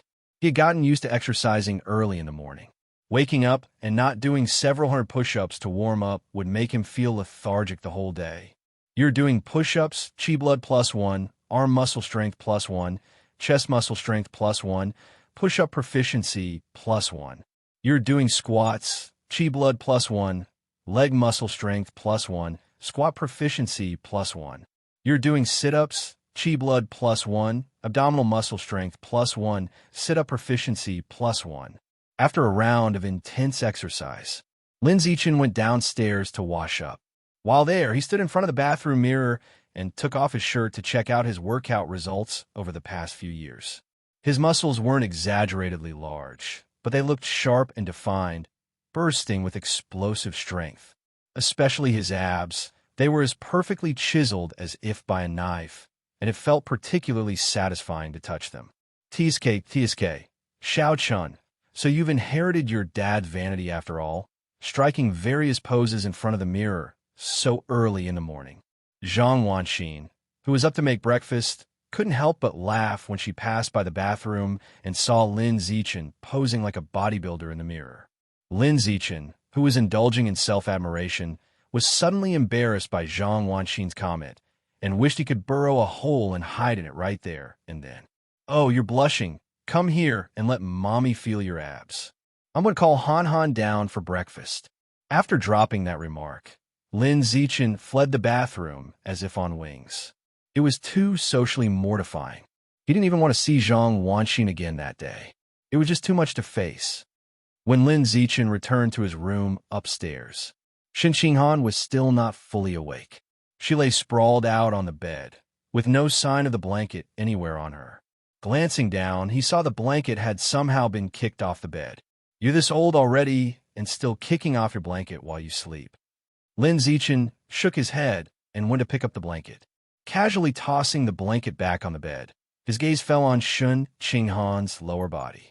The area around the crotch was bulging, and she was still wearing a diaper, just like when she was a little girl. An 8-year-old girl still wearing diapers was definitely indicative of a health issue. But the strange thing was they could never diagnose the cause. Thankfully, up until now, Shun Qinghan's only issue was her tendency to wet the bed or her pants. Beyond that, she had no other problems. A small mercy amidst misfortune. Lin Zichen thought no more of it, reached out to pinch Shun Qinghan's cheek, and softly called, "Han Han, it's already past 6 o'clock. Time to get up, brush your teeth, wash your face, and have breakfast." Shun Qinghan groggily opened her eyes and instinctively sat up to stretch. Afterward, she looked at Lin Zichen with sleep in her eyes and spoke in a soft, woolly voice. "Xiao Chun, I just dreamed about Bai Shui. I wonder where she is now and what she's doing. Bai Shui is having breakfast at her home. You better get up and change clothes quickly, or the breakfast downstairs will get cold. Got it, replied Shen Qinghan, and started change out of her pajamas into her school uniform right in front of Lin Zichen. The moment she took off her pajamas, Lin Zichen suddenly felt it was a bit glaring. Shen Qinghan's chest was glowing. To be more precise, it was the beast tooth hanging in front of her chest that was glowing.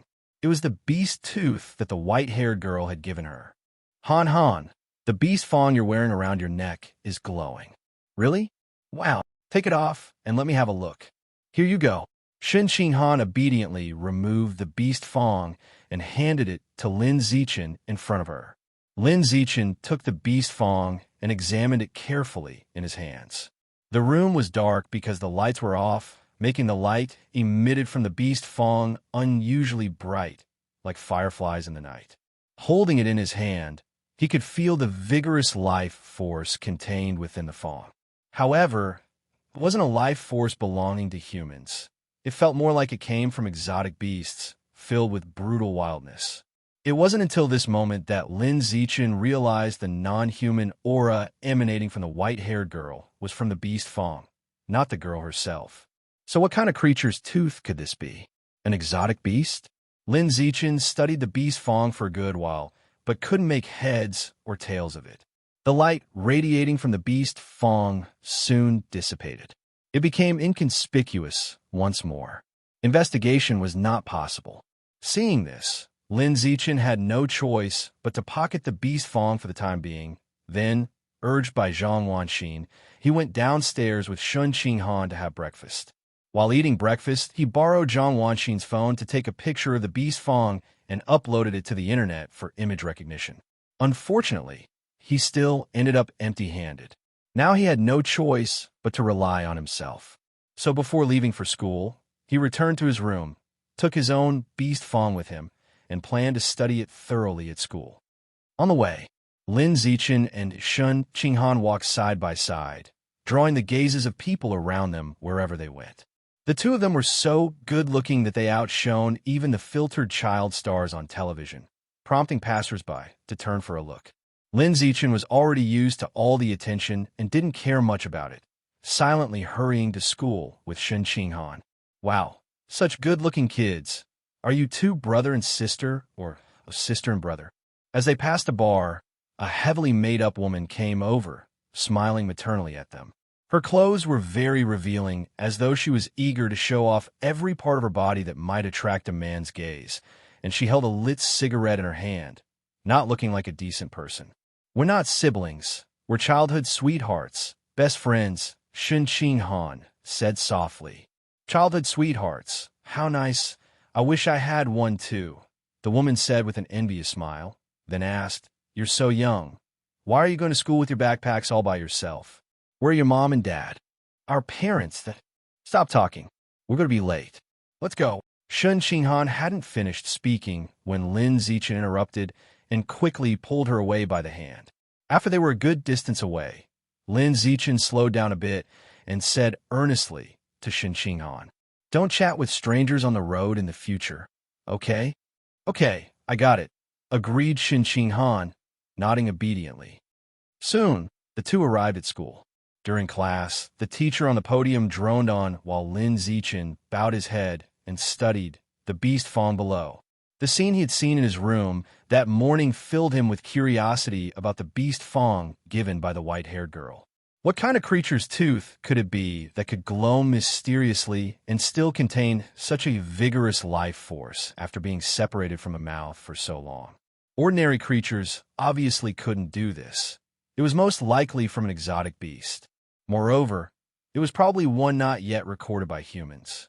Otherwise, the distinct characteristics the beast fong had shown in his room that morning would have been easily identified with a simple internet search. However, he had specifically borrowed Zhang Wanxin's phone during breakfast to check, and he found nothing. This somewhat proved that the owner of the tooth could very well be an unknown exotic beast not yet recorded. What exactly does the white-haired girl's family do?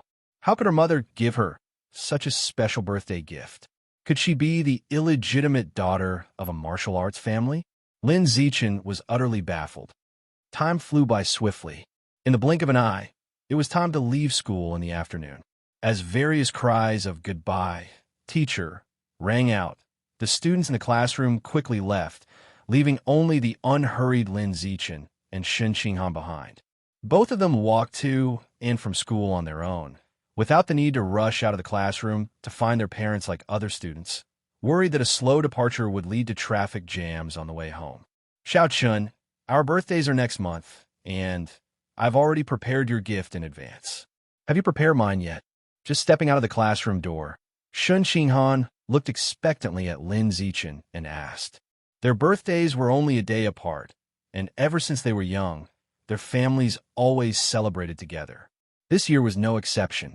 However, Lin Zichen had never even thought about his birthday, let alone prepared a gift in advance. Now suddenly asked by Shen Qinghan, he could only lie. Same as you. I've already prepared it in advance. Really? Shen Qinghan's face beamed with joy. I'm really looking forward to the gift from you, Xiao Chun. Lin Zichen simply smiled without speaking. Xiao Chun, which way shall we take home today? Shen Qinghan hopped along cheerfully, looking up at Lin Zichen and asking. After a moment's thought, Lin Zichen replied, Let's walk through the abandoned alley in the Old Town area today. There are still many paths there we haven't tried. Let's go and see. For some reason, after being reborn, he had developed an intense desire to explore, preferring different routes home each time after school. He had thought about this curiosity, feeling it was probably because he found himself in an unfamiliar world where he was eager to understand this world at every moment. Gradually, a strong desire to explore formed as he grew. Zichun, it's so quiet in the alley. Walking through the deserted old alley, Shen Qinghan looked around curiously with big shining eyes. Lin Zichen explained, This place will be demolished next month, and the residents who lived here have mostly moved away. That's why it's quieter. Xiao Chun, look here. There's a dandelion here. This is the first time I've ever seen a wild dandelion in my life. Shen Qinghan ran ahead to a dandelion in the corner, her face expressing excitement. Lin Zichen walked up smiling, while she crouched down, gazing at the fragile dandelion in front of her with eyes full of pity, saying, Dandelion flowers are so beautiful. If only they could grow stronger, they wouldn't fear being scattered by the wind, and could always look bright and pretty for everyone passing by. Lin Zichen chuckled. If dandelion flowers grew stronger, then you wouldn't see this beautiful dandelion flower now. Why is that? Shen Qinghan looked up at Lin Zichen with innocent, clear eyes. Lin Zichen enlightened her. Because the fluff in the dandelion flowers are seeds of the plant, which need the wind to scatter them, carrying them to various places to take root, sprout, and grow new dandelions. What a magical dandelion! Shen Qinghan exclaimed in wonder, finding it incredible and thinking that Lin Zichen was very smart, knowing almost everything. After the explanation, Lin Zichen also crouched down beside her, gently picked the dandelion flower, and handed it to Shen Qinghan, speaking softly. Han, stand up, hold the dandelion flower up high, blow away the fluff, and let the dandelion seeds drift with the wind to various places to bloom. Xiao Chun, watch closely. I'm going to do fairy scattering flowers, Shen Qinghan said excitedly as she stood up, holding the dandelion high, even tiptoeing to reach higher. Then, taking a deep breath, she blew hard at the dandelion flower in front of her. The next instant, the fluff was blown away, drifting forward in a big cloud, soon dispersing further and further away. Both felt the moment was beautifully serene, tacitly remaining silent, quietly watching the dandelion seeds floating into the distance, until the appearance of a familiar woman at the entrance of the alley ahead broke the hard-won peace. It was the woman they had encountered that morning while passing a bar on their way to school. Now, the woman's demeanor had changed from the approachable attitude she had in the morning to one where her eyes were greedily fixed on the two of them, chuckling. I've been following you two cuties the whole way, and finally I've found my chance. Brother Sheng, No need to look anymore. Those two kids are in the alley on my side. The woman turned her head and yelled back. Soon after, a man with tattoos of two large flowers on his arms appeared beside her. The man was gaunt, his face worn out and haggard, and he kept sniffing at his nose, seemingly an addict. What are you trying to do? Faced with these two uninvited guests, Lin Zichen didn't run. Instead, he protected Shun Qinghan behind him and calmly looked at the two and asked. Having evolved since birth, his physical strength had long surpassed that of ordinary people, which gave him enough capital to remain calm in the face of crisis. Seeing how composed Lin Zichen was, the two were somewhat taken aback. Quickly, the garishly made-up woman reverted to the amiable facade she had that morning and smilingly said to Lin Zichen, "Little brother, little sister, I have lots of tasty treats and fun things at my home. Do you want to come over and play?" No sooner had she finished speaking than the tattooed man said impatiently, "You goddamn shrew. Why the hell are you wasting your efforts trying to lure the kids?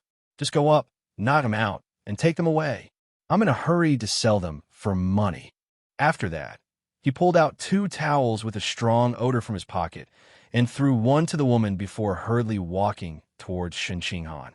Xiao Chun, Shun Qinghan was very scared, her little hand gripping Lin Zichen's arm tightly. Lin Zichen patted her hand, signaling her not to be afraid. Then, he took her hand away and with a burst of strength from his feet, the next moment, he shot forward like an arrow released from the string, becoming a blurry shadow as he hurtled towards the approaching man. Bang! A muffled sound of a punch rang out. Lin Zichen, who had rushed to the man in an instant, fiercely punched him in the abdomen, sending him flying away. He rolled several times on the ground before stopping, curled up like a shrimp, making a painful sound, blood continuously flowing out. You. The woman was stunned on the spot, utterly unable to understand what had just happened. So frightened, she couldn't even speak. She couldn't comprehend how a primary school student who looked to be only in 2nd or 3rd grade could send an adult flying with a single punch. It defied all logic. Lin Zichen didn't waste words with the woman. He instantly closed the distance to her, launched himself with a powerful leap, and fiercely punched her heavily made-up face. Bang! Another sound resonated. The woman was sent flying by the punch, and along with her flight, several teeth were knocked out of her mouth. Then she fell to the ground with a thud, motionless. It was unclear whether she was knocked out or dead. Lin Zichen looked around. There were no surveillance cameras, and he decided to stifle the discomfort in his heart and finish off the two to prevent future troubles. Just as he picked up a brick, ready to execute the 2 people on the ground, a huge noise suddenly came from an abandoned tile house in front. Immediately after, a giant rat with 8 eyes and nearly 3 meters in length burst out from the tile house, snapping its gaping jaws at the woman closest to it.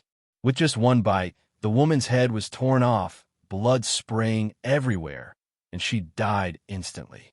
Witnessing this horrific scene, Lin Zichen reacted extremely quickly. He turned and ran, picking up Shun Qinghan as he passed her, and fled from the spot like a madman, intent only on getting as far away from the giant rat as possible. Exotic beasts.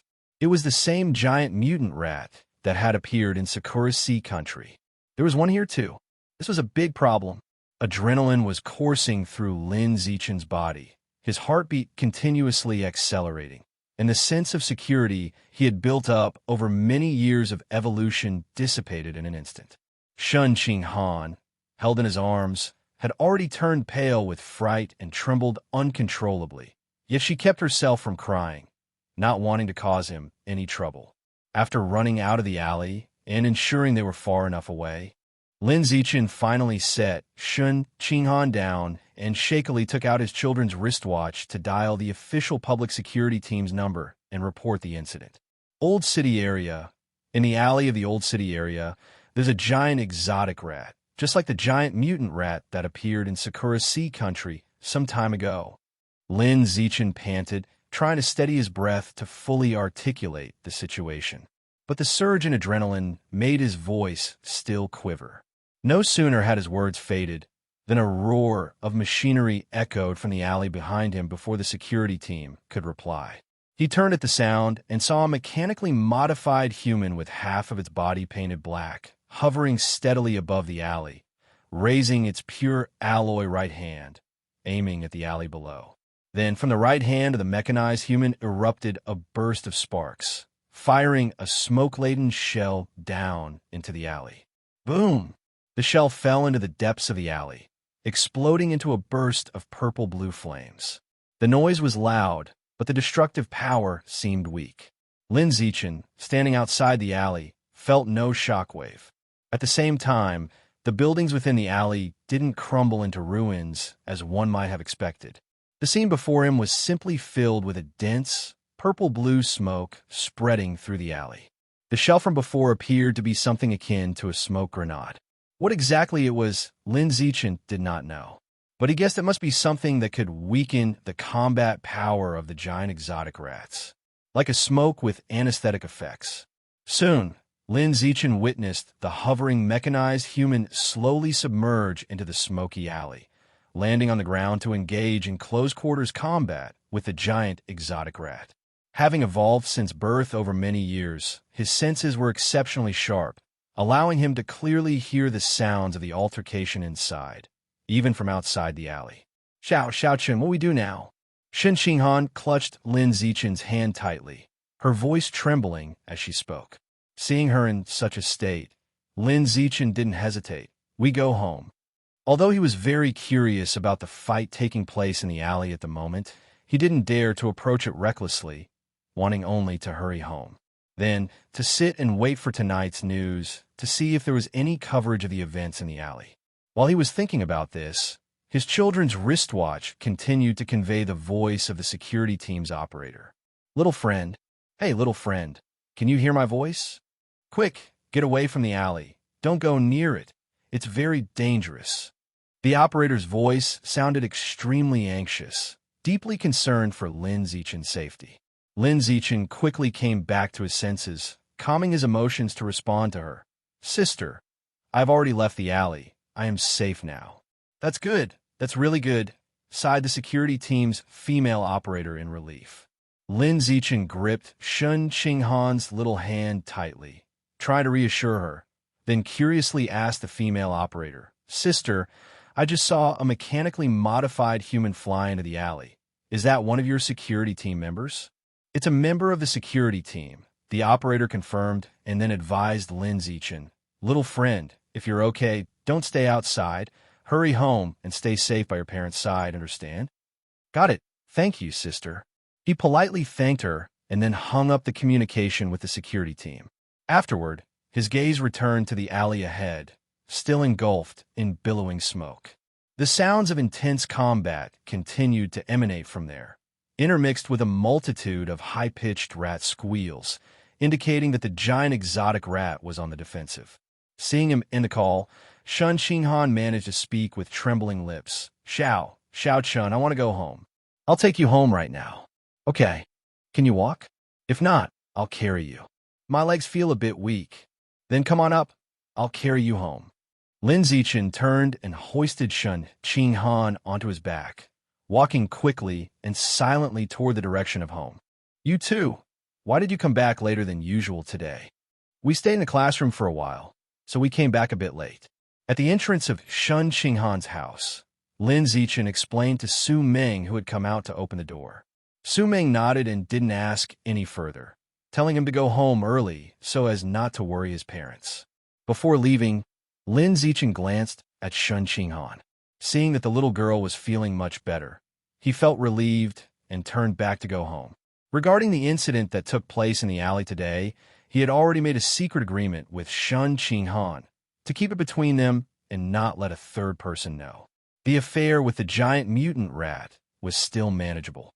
What was mainly concerning was that his combat ability, as demonstrated when he severely injured that male and female with ill intentions, was excessively flamboyant and did not match his age at all. If others were to find out, it could potentially bring a lot of trouble. At this stage, Lin Zichen simply wanted to maintain his persona as a mere prodigy.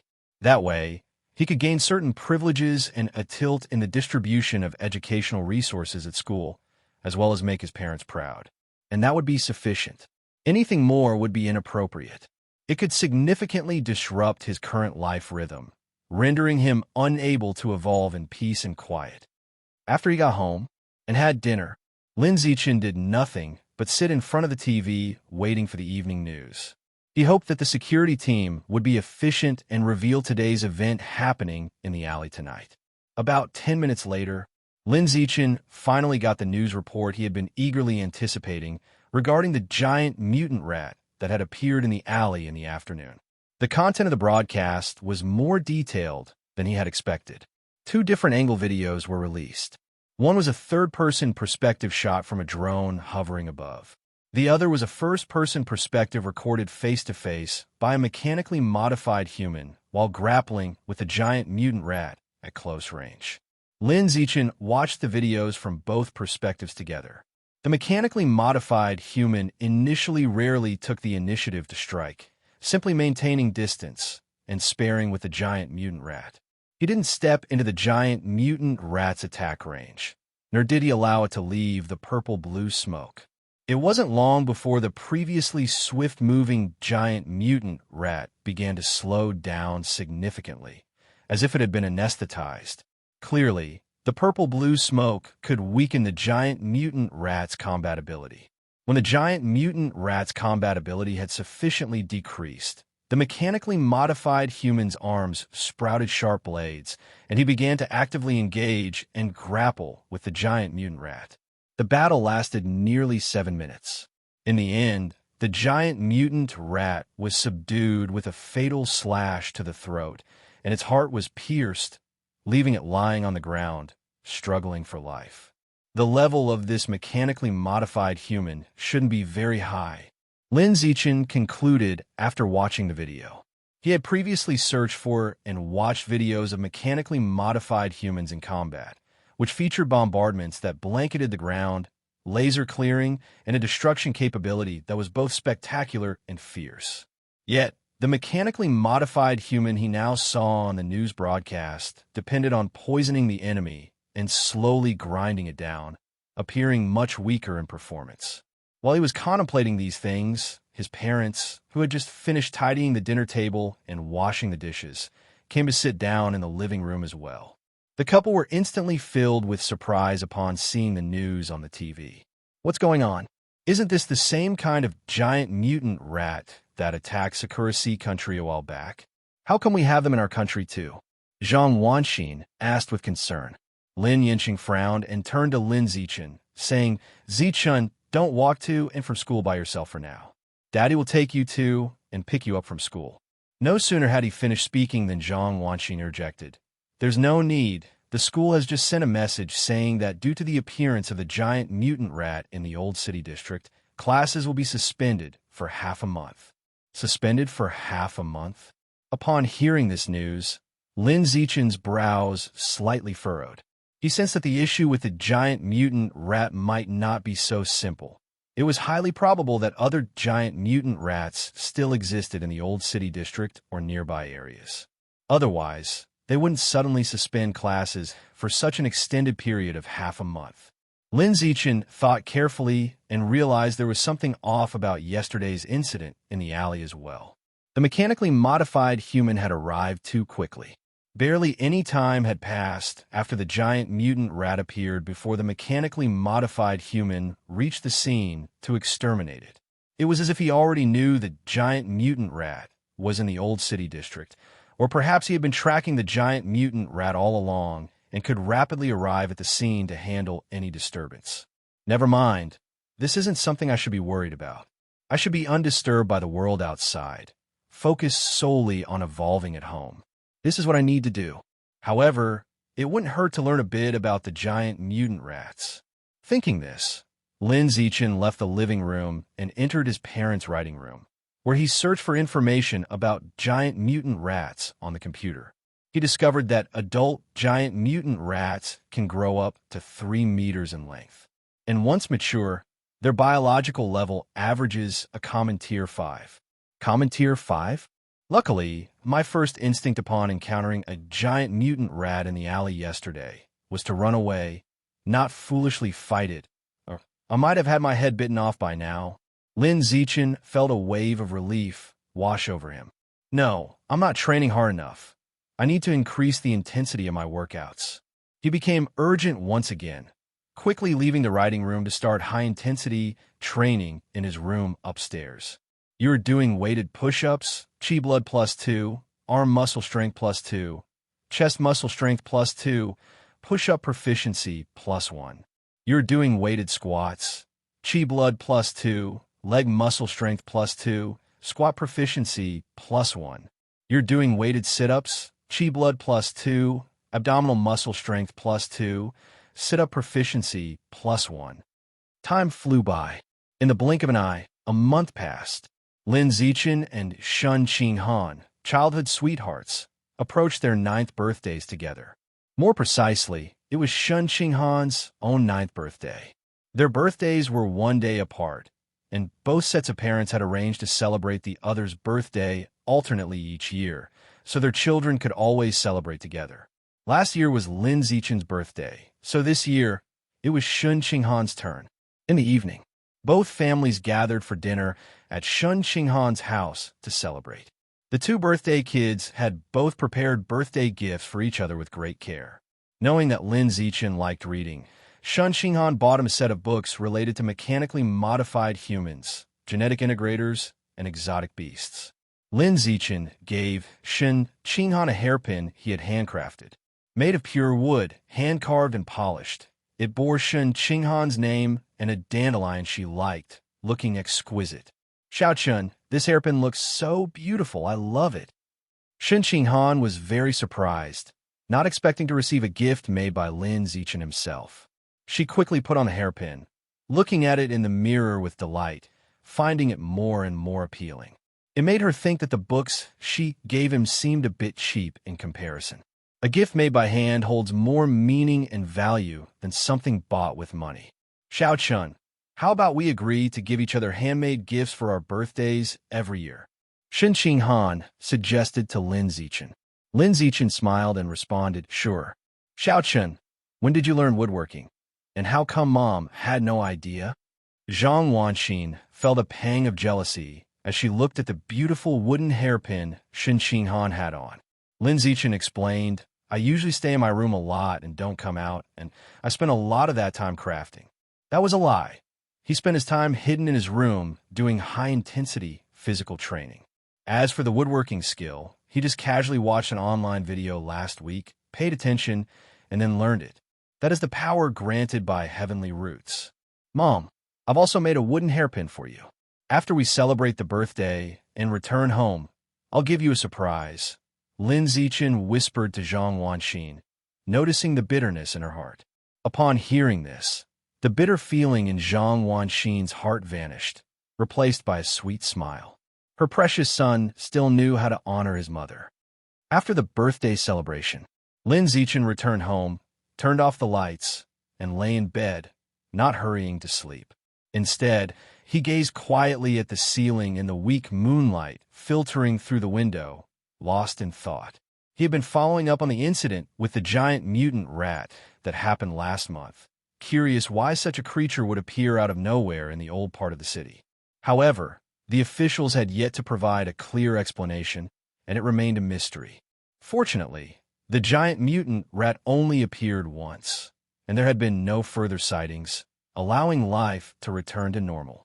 Hopefully, the appearance of the giant mutant rat was just an accident and not part of some conspiracy. This world was not as peaceful as his former life, with exotic beasts lying in wait outside and the heretical sect stirring trouble within. Lin Zichen found it hard not to be concerned. The 6 years of elementary school flew by in the blink of an eye. Before they knew it, Lin Zichen and Shun Qinghan had graduated from Sunshine Primary School. At the graduation ceremony, the two families gathered together for a group photo, just as they had when the children graduated from kindergarten. The only difference was that Lin Zichen and Shun Qinghan had grown up a lot compared to 6 years ago. The youthful innocence on their faces was fading, replaced by the vigor and vitality unique to teenagers. Han Han, how can you grow up to be so beautiful? You get more beautiful every year. It just melts Aunt Xian's heart. Zhang Wanxin looked at the Shun Qinghan, now taller than her own shoulder, with eyes full of a mother's love for her daughter. Although Shun Qinghan wasn't her daughter, she had long since come to regard her as one. Lin Yinsheng also expressed his sentiments. Kids nowadays grow up so fast. They're only in the 6th grade, just 12 years old, and already nearly as tall as adults. He was mainly referring to Lin Zichen. At this moment, Lin Zichen seemed almost as tall as Zhang Wanxin, over 1.60 meters. And to think, he had just graduated from elementary school. If he keeps growing through middle and high school, after another 6 years, he'd be at least 1.80 meters tall. In Lin Yinsheng's times, that height would have made him one of the tallest in the class. On the other side, Shan Jianya and Su Meng were also marveling at how quickly the two children had grown. Among them, Su Meng said with a smile, "Looking at these two children before us, there's always this feeling that just yesterday they were babies, and today they have suddenly grown into little adults." "Yeah, time passes so quickly," said Shan Jianya, embracing Su Meng's waist with a sense of wonder. "Xiao Chun, Han Han, can you two get a bit closer together?" Zhang Wanxin held a SLR camera and called out to Lin Zichen and Shun Qinghan in front of her. Upon hearing this, Shun Qinghan reached out to pull Lin Zichen a bit closer to her, standing side by side with their hands almost touching. "Ready, cheese." Following this shout from Zhang Wanxin, Lin Zichen and Shun Qinghan both made a yeah gesture, their faces bearing a smile with 3 parts childlike and 7 parts youthful awkwardness. After dozens of photos were taken, Zhang Wanxin finally let the childhood friends go, turning to the 3 parents behind her to show off her photography skills. Then, completely lost in the flattery of, "You took such great photos," she beamed with pride. "Xiao Chun, you've grown so fast. Just 2 years ago, when we were 10 in grade 4, we were the same height. Now, you're half a head taller than me." Shun Qinghan stood in front of Lin Zichen, tiptoeing slightly to compare their heights, only to find she was now half a head shorter than him, feeling somewhat disheartened. Lin Zichen reached out to pat her head, teasing with a smile. "It's okay. In another 3 years, I'm maybe a whole head taller than you, and then in another 3 years, a head and a half." "Don't get too cocky," Shun Qinghan said, pouting her rosy lips. "Who knows, I might surpass you in middle school and be a little taller than you, just like in 3rd grade. Lin Zichen listened and smiled without saying a word, looking down attentively at Shun Qinghan, who was already 12, suddenly feeling like an old father watching his daughter grow up. The once giggly baby, the little girl with unclear speech, and the bouncing little girl had unknowingly grown into a sweet-voiced young lady. She seemed like a lively, spirited lark. "Why are you staring at me like that?" Shun Qinghan, with her clear eyes, waved her hand in front of Lin Zichen. Lin Zichen laughed and said, "It's nothing." Shun Qinghan, with a mischievous face, "It must be that you think I'm pretty, right?" Han Han, you really have grown up to be very beautiful." Lin Zichen sincerely nodded. Shun Qinghan didn't expect him to answer so candidly. Her face instantly turned red, and she quickly looked away while speaking. "If you think I'm pretty, then take a few more looks." Lin Zichen just smiled and thought to himself how the once naive little girl was now blushing and shy. She had truly grown up and was on the brink of adolescence. The graduation ceremony soon came to an end. The two families, as always, found a nearby restaurant to celebrate with a meal. However, unlike when they graduated from kindergarten, this time, the private room in the restaurant was joined by several scholarly middle-aged men with glasses. They were the principals of several famous high schools in Shanghai City, here in person today to attract Lin Zichen to enroll in their schools. No one had invited them. They had insisted on entering the private room themselves. This wasn't because they lacked manners. The blame lay with Lin Zichen, who had performed too excellently over the past 6 years. He had swept nearly all the awards in the city. Moreover, he always took first place without ever failing. Such dazzling achievements had made him the most talented primary school graduate in the history of Shanghai City, a prize catch in the eyes of every high school principal in town. Under the persuasion of several principals, Lin Yinsheng and Zhang Wanxin were quite tempted. No matter which school's conditions they read, they seemed very alluring, which made it difficult for the couple to make a decision. Eventually, Zhang Wanxin turned towards Lin Zichen and asked with a gentle voice, "Xiao Chun, which school do you want to go to for junior high?" "I'm fine with anything. It depends on where Han Han wants to go." Lin Zichen handed the decision back to Shun Qinghan. He didn't care which school he attended for junior high, confident that with his abilities, he would dominate at any school.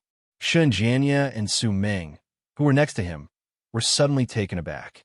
Shun Qinghan had excellent results, but not every high school was within her reach, especially the ones run by the prestigious high school principals present. Shun Qinghan might barely make the cut and could easily be edged out.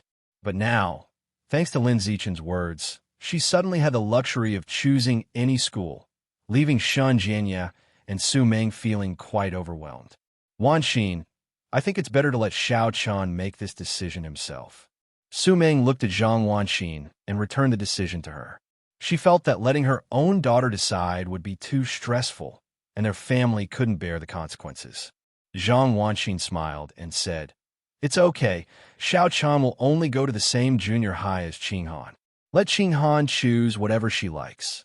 After finishing her sentence, she looked at Shun Qinghan with an affectionate smile and said, "Han Han, you can pick any junior high you want. This is Xiao Chen's offer to you." And Xan, "I don't know." Shun Qinghan also didn't know how to choose, and eventually gave a decision back to Lin Zichen, saying, "Xiao Chun, you pick then." Seeing that everyone was too bashful to choose, Lin Zichen had no choice but to decide himself. He looked at the principal of Shanghai High School opposite him and politely said, "Principal Chun, I have a condition, that I must be in the same class as Shun Qinghan. Would that be possible?" "Of course it's possible." The principal of Shanghai High School beamed with joy and nodded vigorously in agreement. Not just in the same class, but even if it meant setting up a separate class, just for the two of them with the best teachers of the entire school, the principal of Shanghai High School would agree without hesitation. A genius was simply that in demand. After Lin Zichen had made his decision, the principals of the other schools also tactfully took their leave, not sticking around to disturb the family celebration.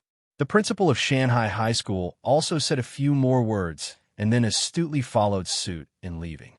While both sets of parents raised their glasses in celebration, Lin Zichen had a thought and opened his achievement tasks to check the progress. Achievement: dominate 9 years of compulsory education. Reward: gain the biometric attribute, survival of the fittest. Title: King of the Kindergarten, unlocked. Boss of the primary school, unlocked. Overlord of junior high, not unlocked. He had finally endured until the end of primary school. He was finally going to start junior high. As long as he unlocked the last title of Overlord of junior high, he would receive the long-awaited biometric attribute, survival of the fittest. Lin Zichen felt excited for the first time in a while, thinking that as soon as he started junior high, he would immediately demonstrate his absolute power to crush the entire school and unlock the title, Overlord of junior high, during the first stage of junior high, to gain the biometric attribute survival of the fittest at the fastest speed. During this summer vacation, before starting junior high, Xiao Chun didn't waste his time. He didn't just sit around waiting for school to start. He set a strict training regimen for himself. Every day, he would complete 1,000 weighted push-ups, 1,000 weighted sit-ups, 1,000 weighted squats, and 300 weighted pull-ups.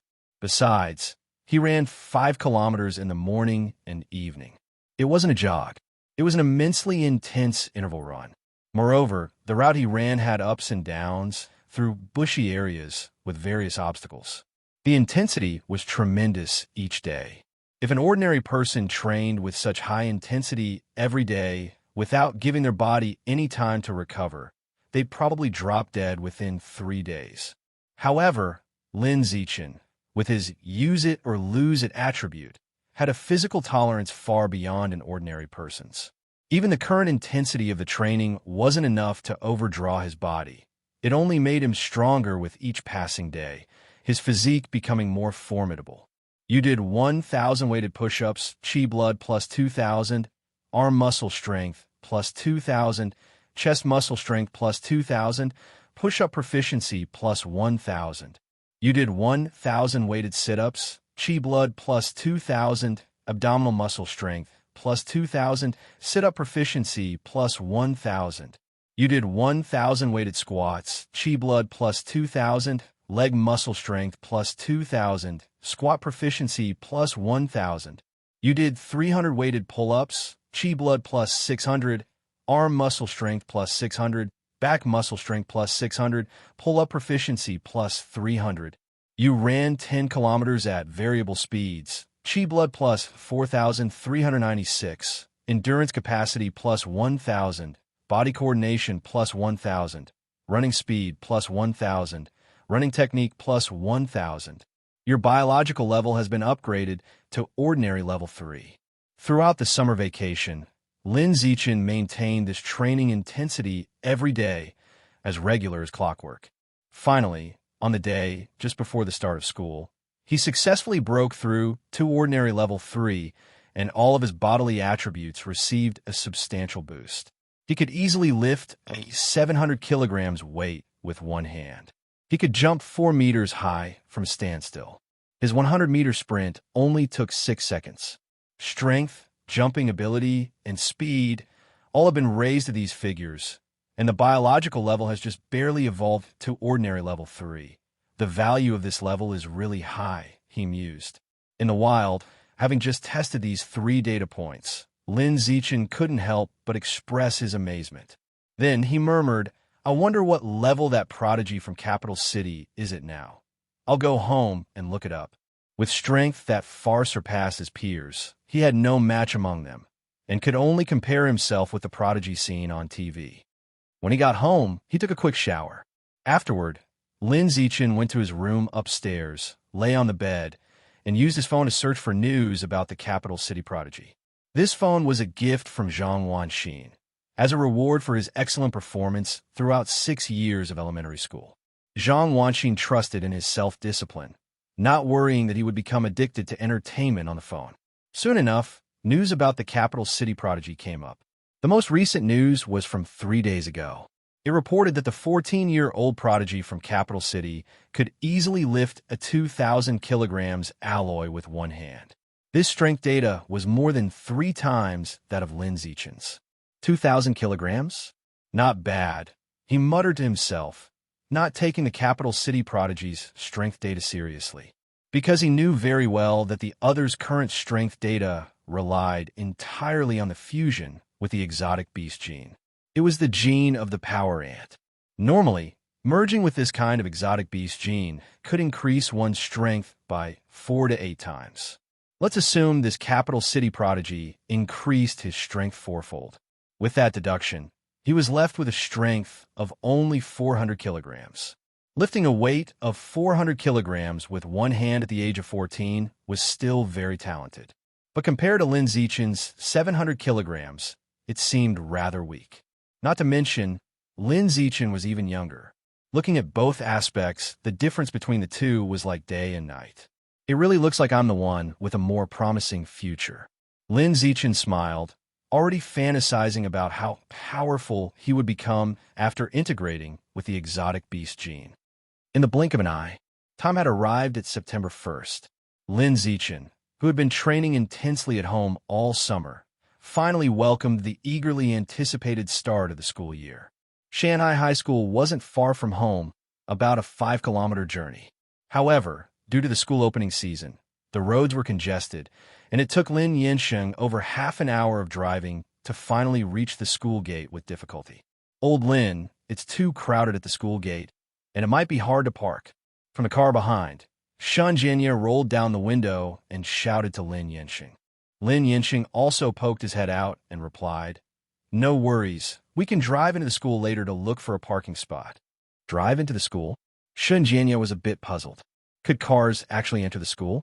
Just then, the principal of Shanhai High School appeared at the security room door and instructed the guard to let Lin Yansheng and Shen Jianya through. Seeing this scene, Shen Jianya understood that Lin Yansheng's family enjoyed special privileges at Shanhai High School. Old Lin is really lucky, having a genius son like Xiao Chun. It's like one person has attained the Tao, and the whole family benefits, Shan Jinya said enviously. Su Ming laughed. It's not just his family who benefits. Even our family gets a share of the luck. That's true. Being neighbors with Old Lin's family and our children getting along so well is indeed a stroke of good fortune, Shun Jianya said with a smile. Su Ming mentioned, "You better not say that in front of Han Han. It wouldn't be good if she heard it. Rest assured, I'm not brainless.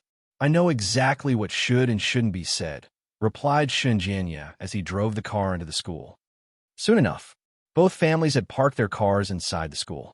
Zichun, come on, let's get out of the car and take a walk around the school to see if the environment is really as beautiful as in the promotional video, urged Shun Qinghan excitedly to Lin Zichun beside her as soon as the car stopped.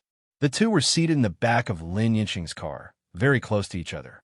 Lin Zichun smiled, opened the car door, and along with Shun Qinghan, started to wander around the campus aimlessly. Meanwhile, the parents of both families sat down for tea with the principal of Shanghai High School in the office to casually handle the enrollment procedures. That boy is so handsome, and the girl next to him is also very pretty. Why aren't those two wearing school uniforms? Are they a teacher's son and daughter? Along the way, Lin Zichun and Shun Qinghan attracted murmurs wherever they went for their exceptional appearance. Lin Zichun was unfazed by the whispers. Shun Qinghan, on the other hand, felt delighted inside, enjoying the compliments about her beauty. It wasn't long before they had strolled around the entire school.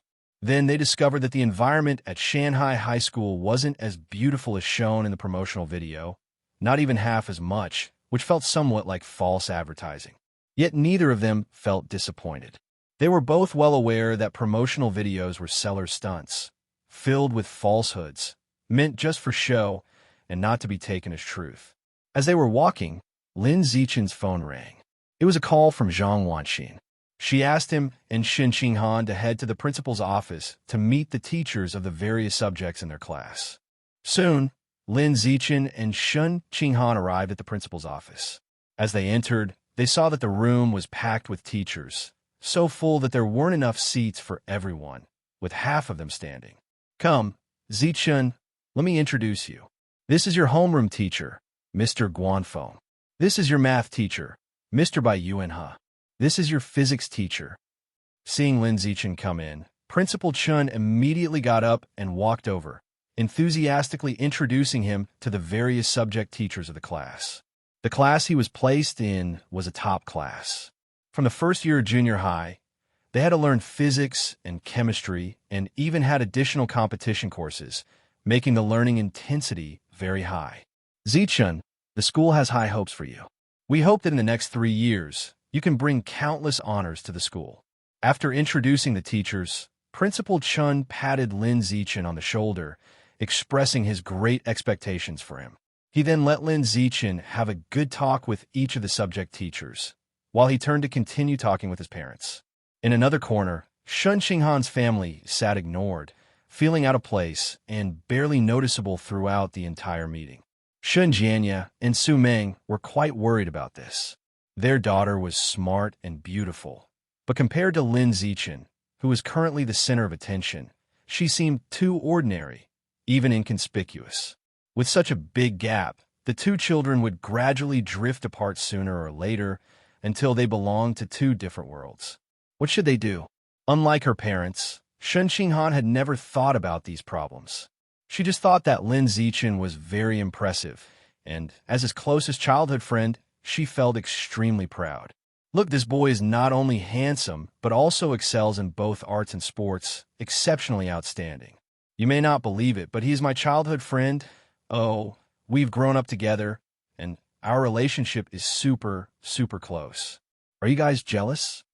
Lin Zichun didn't have much to talk about with the teachers, because by that time, he had already self-studied all the middle and high school courses and had even completed advanced mathematics.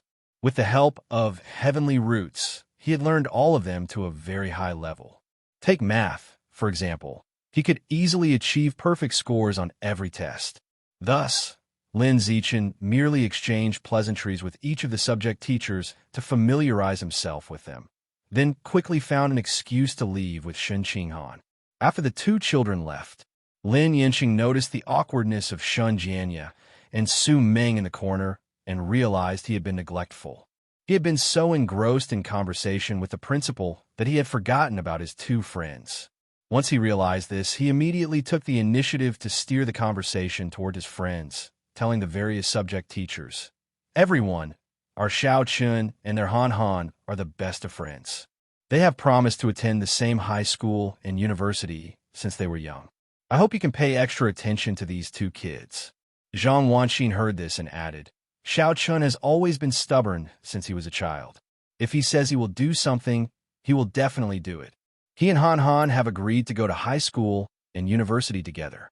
Even if Han Han underperformed and could only go to a more ordinary school, that child would surely follow. Please, teachers, take care of them." Principal Chun was a shrewd man and understood their meaning. He immediately smiled at the teachers and said, "As teachers of the class, you must pay more attention to the two children. Don't let them fall behind in their studies."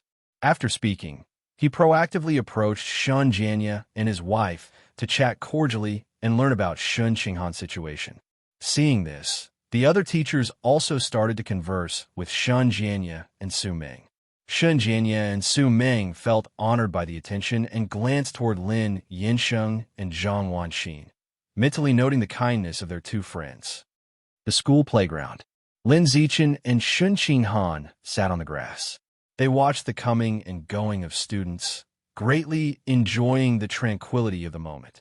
Soon, they too would become students at this school, spending 3 years of middle school here. "Xiao Chun, look over there. There's a badminton court, and it just so happens my dad has a pair of rackets in his car. Want to go play badminton?" "Sure." The two hit it off instantly and immediately headed back to the principal's office to get the keys from Shun Jianya, then took the badminton rackets from a car. Next, they made their way to the badminton court. "Xiao Chun, we're in such good luck. There's one last empty court left, and we got it," Shen Qinghan said excitedly. Seeing her so overjoyed, Lin Zichen couldn't help feeling a little envious. This girl is so easily satisfied. A small piece of good fortune could make her joy soar. "Xiao Chun, watch my fairy curveball." "Xiao Chun, I have another move, the magical girl deceptive ball." "Xiao Chun, don't be too smug. You certainly won't catch my celestial flower scattering ball." On the court, Shun Qinghan was like a child who refused to grow up, constantly shouting out all sorts of childish moves, her delicate face brimming with a radiant smile. Lin Zichen was amused by Shun Qinghan's childishness and found her inexplicably cute. Just when the two were having a blast, two older boys who hadn't found an empty court walked into theirs without a word. These two boys said nothing, just came in and started playing with their own shuttlecock, utterly ignoring Lin Zichen and Shen Qinghan as if they didn't exist. "What are you doing? We are already playing badminton here," Shen Qinghan said, looking at them with displeasure. However, those two boys totally disregarded her, especially the buzz-cut boy on the same side of the court as her, who directly retorted, "TCH, if you want to play, play. If not, move aside and cool off." This was a blatant act of court crashing, particularly common in elementary and junior high schools. Some of the older students would often use their age and larger size to bully their way into courts for basketball, badminton, or table tennis when they couldn't find an open one, displacing the younger students. Lin Zichen had seen plenty of this behavior during his school days in his past life. Back then, he lacked the power to stop it, either keeping out of it or, when it happened to him, sucking it up. But times had changed. It was time to make up for the regrets of his youth. Thinking this, Lin Zichen seized the opportunity. When the shuttlecock was hit over from the opposite side, he swiftly stepped in and struck the incoming shuttlecock, sending it flying out of bounds. With this strike, he had held back, using less than 10% of his strength. Yet, the shuttlecock instantly flew dozens of meters away, taking who knows how long before gently touching the ground. Seeing this exaggerated scene, the two boys who'd come to crash the court were stunned. Lin Zichen, holding his racket, pointed at them and emotionlessly asked, "Are you still playing?" The two boys shivered at his words, looking at Lin Zichen as if he was a monster, and quickly left without a word. Lin Zichen picked up his shuttlecock and, with a gentle voice, smiled at Shun Qinghan across the court. Han, let's continue. Oh, continue. Shun Qinghan, having recovered, agreed and picked up her racket to continue playing badminton with Lin Zichen. She too had been shocked by what just happened. But remembering that Lin Zichen has incapacitated two adults in an alley back when he was just a second grader, she quickly started to take it for granted. The older you get, the faster time seems to pass. Before you know it, half a year has gone by. Lin Zichen still feels like it was only yesterday that he arrived at Shanghai High School to go through the enrollment process, and before he realized it, he was already in the second semester of 7th grade. For him, life in middle school wasn't much different from that in elementary or kindergarten. His desk mate was still Shun Qinghan. In class, he would read his own books fair and square, and after school, he would still secretly train intensively without his parents' knowledge.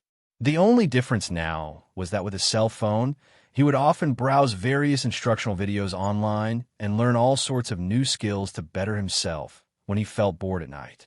Cooking, photography, driving, swimming, wilderness survival, and various sports, if it could be found online and seemed somewhat useful, he would learn it. After all, with the blessing of biometric attributes, he learned quickly, and he had to make good use of his time without wasting it. In the meantime, eager to earn the title Junior High Tyrant, in his first year, Lin Zichen took every opportunity to showcase himself at school. Throughout that past semester, he was the top student in the entire school in every exam, without exception. Besides, he took the time to participate in various national middle school competitions. These included contests in mathematics, physics, chemistry, computer programming, and more. He won awards in every competition he entered. Gold medals, silver medals, bronze medals, first place, second place, third place, or even precise rankings like the very first, second, or third position. He had won them all. In truth, if he had wanted, he could have secured all gold medals, first places, and top rankings. But if he had done that, he wouldn't just be the local genius. He would have been a super genius causing a national sensation. At that point, swarms of attention would come flooding in, his peaceful life inevitably shattered, making it impossible to continue evolving quietly. That wasn't the life he wanted. The reason he was so enthusiastic about making himself known was simply to light up the Junior High Tyrant title as soon as possible. Therefore, it was enough for him to maintain his position as the #1 student in the school. There was no need to go any further. Today, Lin Zichen left his house for school, and just as he entered the classroom, the homeroom teacher came to find him, saying that the school wanted him to hold a study sharing session in the afternoon. His performance had been too astonishing in that past semester, with both teachers and students curious about his study methods. The school leaders had been wanting him to host this study session for a while. Okay, I got it. Lin Zichen nodded, then lowered his head to continue reading his book. Seeing this, the homeroom teacher did not disturb him any further. However, his desk mate Shun Qinghan, smiling, poked him and said, "Xiao Chun, you're going to be in the spotlight again this afternoon. Excited?" "It's okay." Lin Zichen smiled and replied. At the beginning, he actually quite enjoyed being the center of attention, feeling like he was the chosen one. But as it happened more and more, it gradually lost its appeal. You might think it's just okay, but your little fangirls won't feel the same. Come this afternoon, the school auditorium will be packed with them, and I won't even have a place to sit. Shun Qinghan, just thinking about it, felt overwhelming. Because of his handsome looks and exceptional academic performance, in just half a year at Shanghai High School, Lin Zichen had already captured the hearts of a multitude of young admirers. From his 7th graders to the 9th graders, many girls adored him. In just a short span of 6 months, he had received hundreds of love letters. "Don't worry, I'll ask the principal to reserve a seat in the front row for you," Lin Zichen casually reassured Shun Qinghan while continuing to read his book. Upon hearing this, Shun Qinghan's mood instantly lifted. The two didn't chat for long and soon got busy with their own things again. Lin Zichen quietly immersed himself in his book. Shun Qinghan diligently worked through test papers, striving to improve her grades. The top-tier class curriculum was just too advanced for her. Not only were there more subjects, but the questions were also difficult, making it a struggle for her to keep up. To keep up with the teaching progress in class, she had to spend more time studying, even using the breaks between classes to stay seated and work through practice problems. Xiao Chun, I don't know how to do this problem, and I can't even understand the answer. Could you teach me? Shun Qinghan picked up a physics exam paper and placed it in front of Lin Zichen, pointing with her pen to the last multiple-choice question that involved analysis of the forces acting on an object. Lin Zichen scanned the question quickly, then picked up his pen and paper and moved over to Shun Qinghan, sitting shoulder to shoulder with her as he showed her how to solve the problem. Seeing the two of them sitting so close together, the girls in the class almost all wore expressions of envy, wishing they could be as close to Lin Zichen as Shun Qinghan was. Time flew by. In the blink of an eye, it was time for the afternoon study share meeting. Lin Zichen arrived at the lecture hall and saw that it was indeed, as Shun Qinghan had said, filled with his little fangirls. But at that moment, he wasn't concerned about these fangirls, but rather the 10 students sitting in the front row. He recognized the faces of these 10 students, often seeing them on the school's honor roll. They were the top academic achievers of the 9th grade. He was genuinely surprised. He hadn't expected even the 9th grade's top students to attend his study share meeting. The idea of 9th grade top students listening to a learning method shared by a 7th grade newcomer was something that people might not believe if they heard it. It seems I've already become a king in the field of studies in this school. If I can also dominate in sports, I should be able to unlock the title Junior High Tyrant soon, he thought to himself.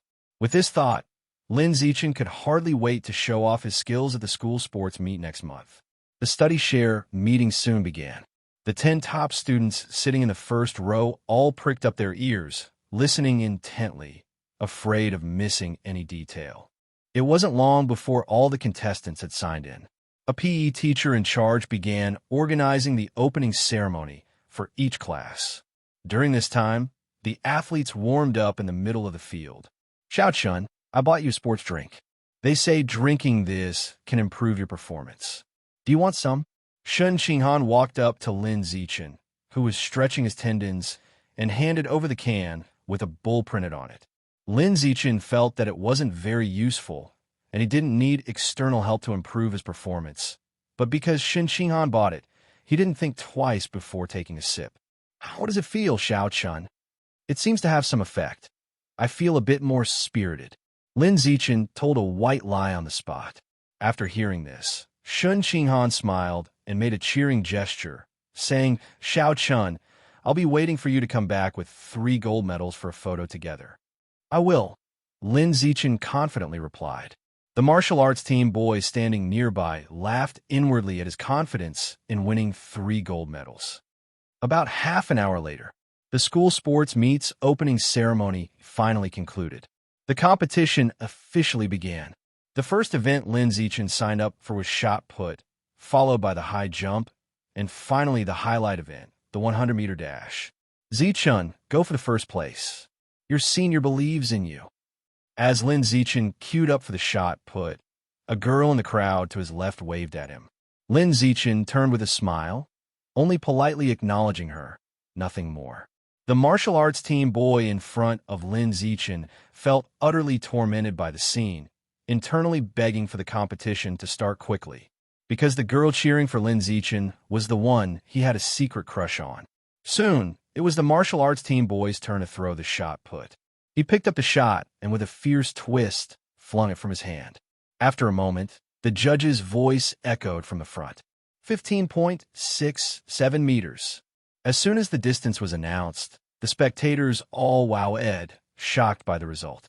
Lin Zichen, queuing behind, raised an eyebrow, surprised that a middle schooler could throw the shot put so far. 15.67 meters was a distance that could qualify one as a first-tier athlete in his previous life. At the end of the day, the world was different. People in this world had far greater physical prowess than those in his past life. Leaving the white line, The martial arts team boy looked back at Lin Zichen with an air of self-satisfaction. Lin Zichen felt somewhat baffled, unable to understand why the boy felt the need to look back at him with such a proud expression. Xiao Chen, go for the gold. Not far to the side, Shen Qinghan clenched her delicate fists, cheering Lin Zichen on. Lin Zichen also smiled and returned a supportive gesture before walking to the white line, casually pushing the shot put forward. As a result, the shot put flew out as if launched from a cannon, covering a great distance instantly. The PE teacher responsible for recording the distances couldn't hide his astonishment at the sight. After snapping out of it, he hurriedly grabbed the tape measure to find out how far it had been thrown. 20.12 meters. The moment this number was called out, a huge gasp of surprise erupted from the crowd.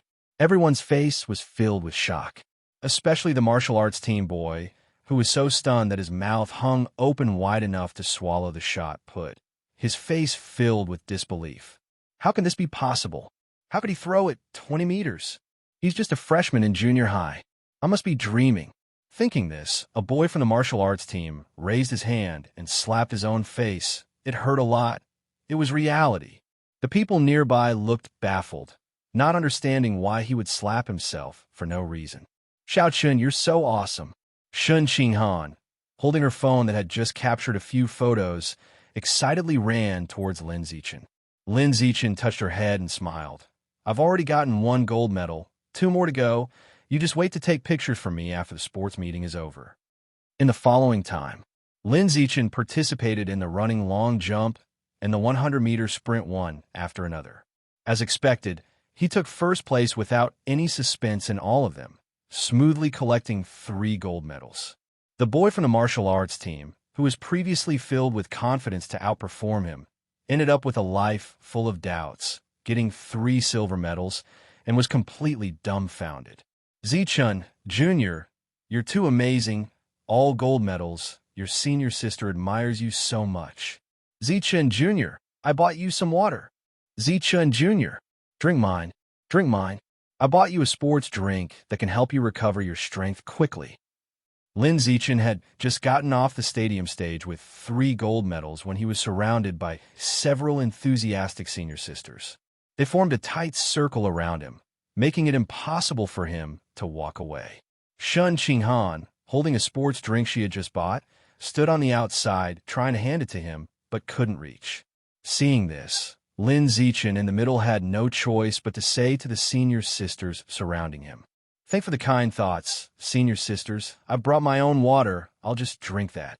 After saying this, he squeezed out from the group and walked over to Shen Qinghan to take the sports drink she was offering, unscrewed the cap, and began to drink deeply.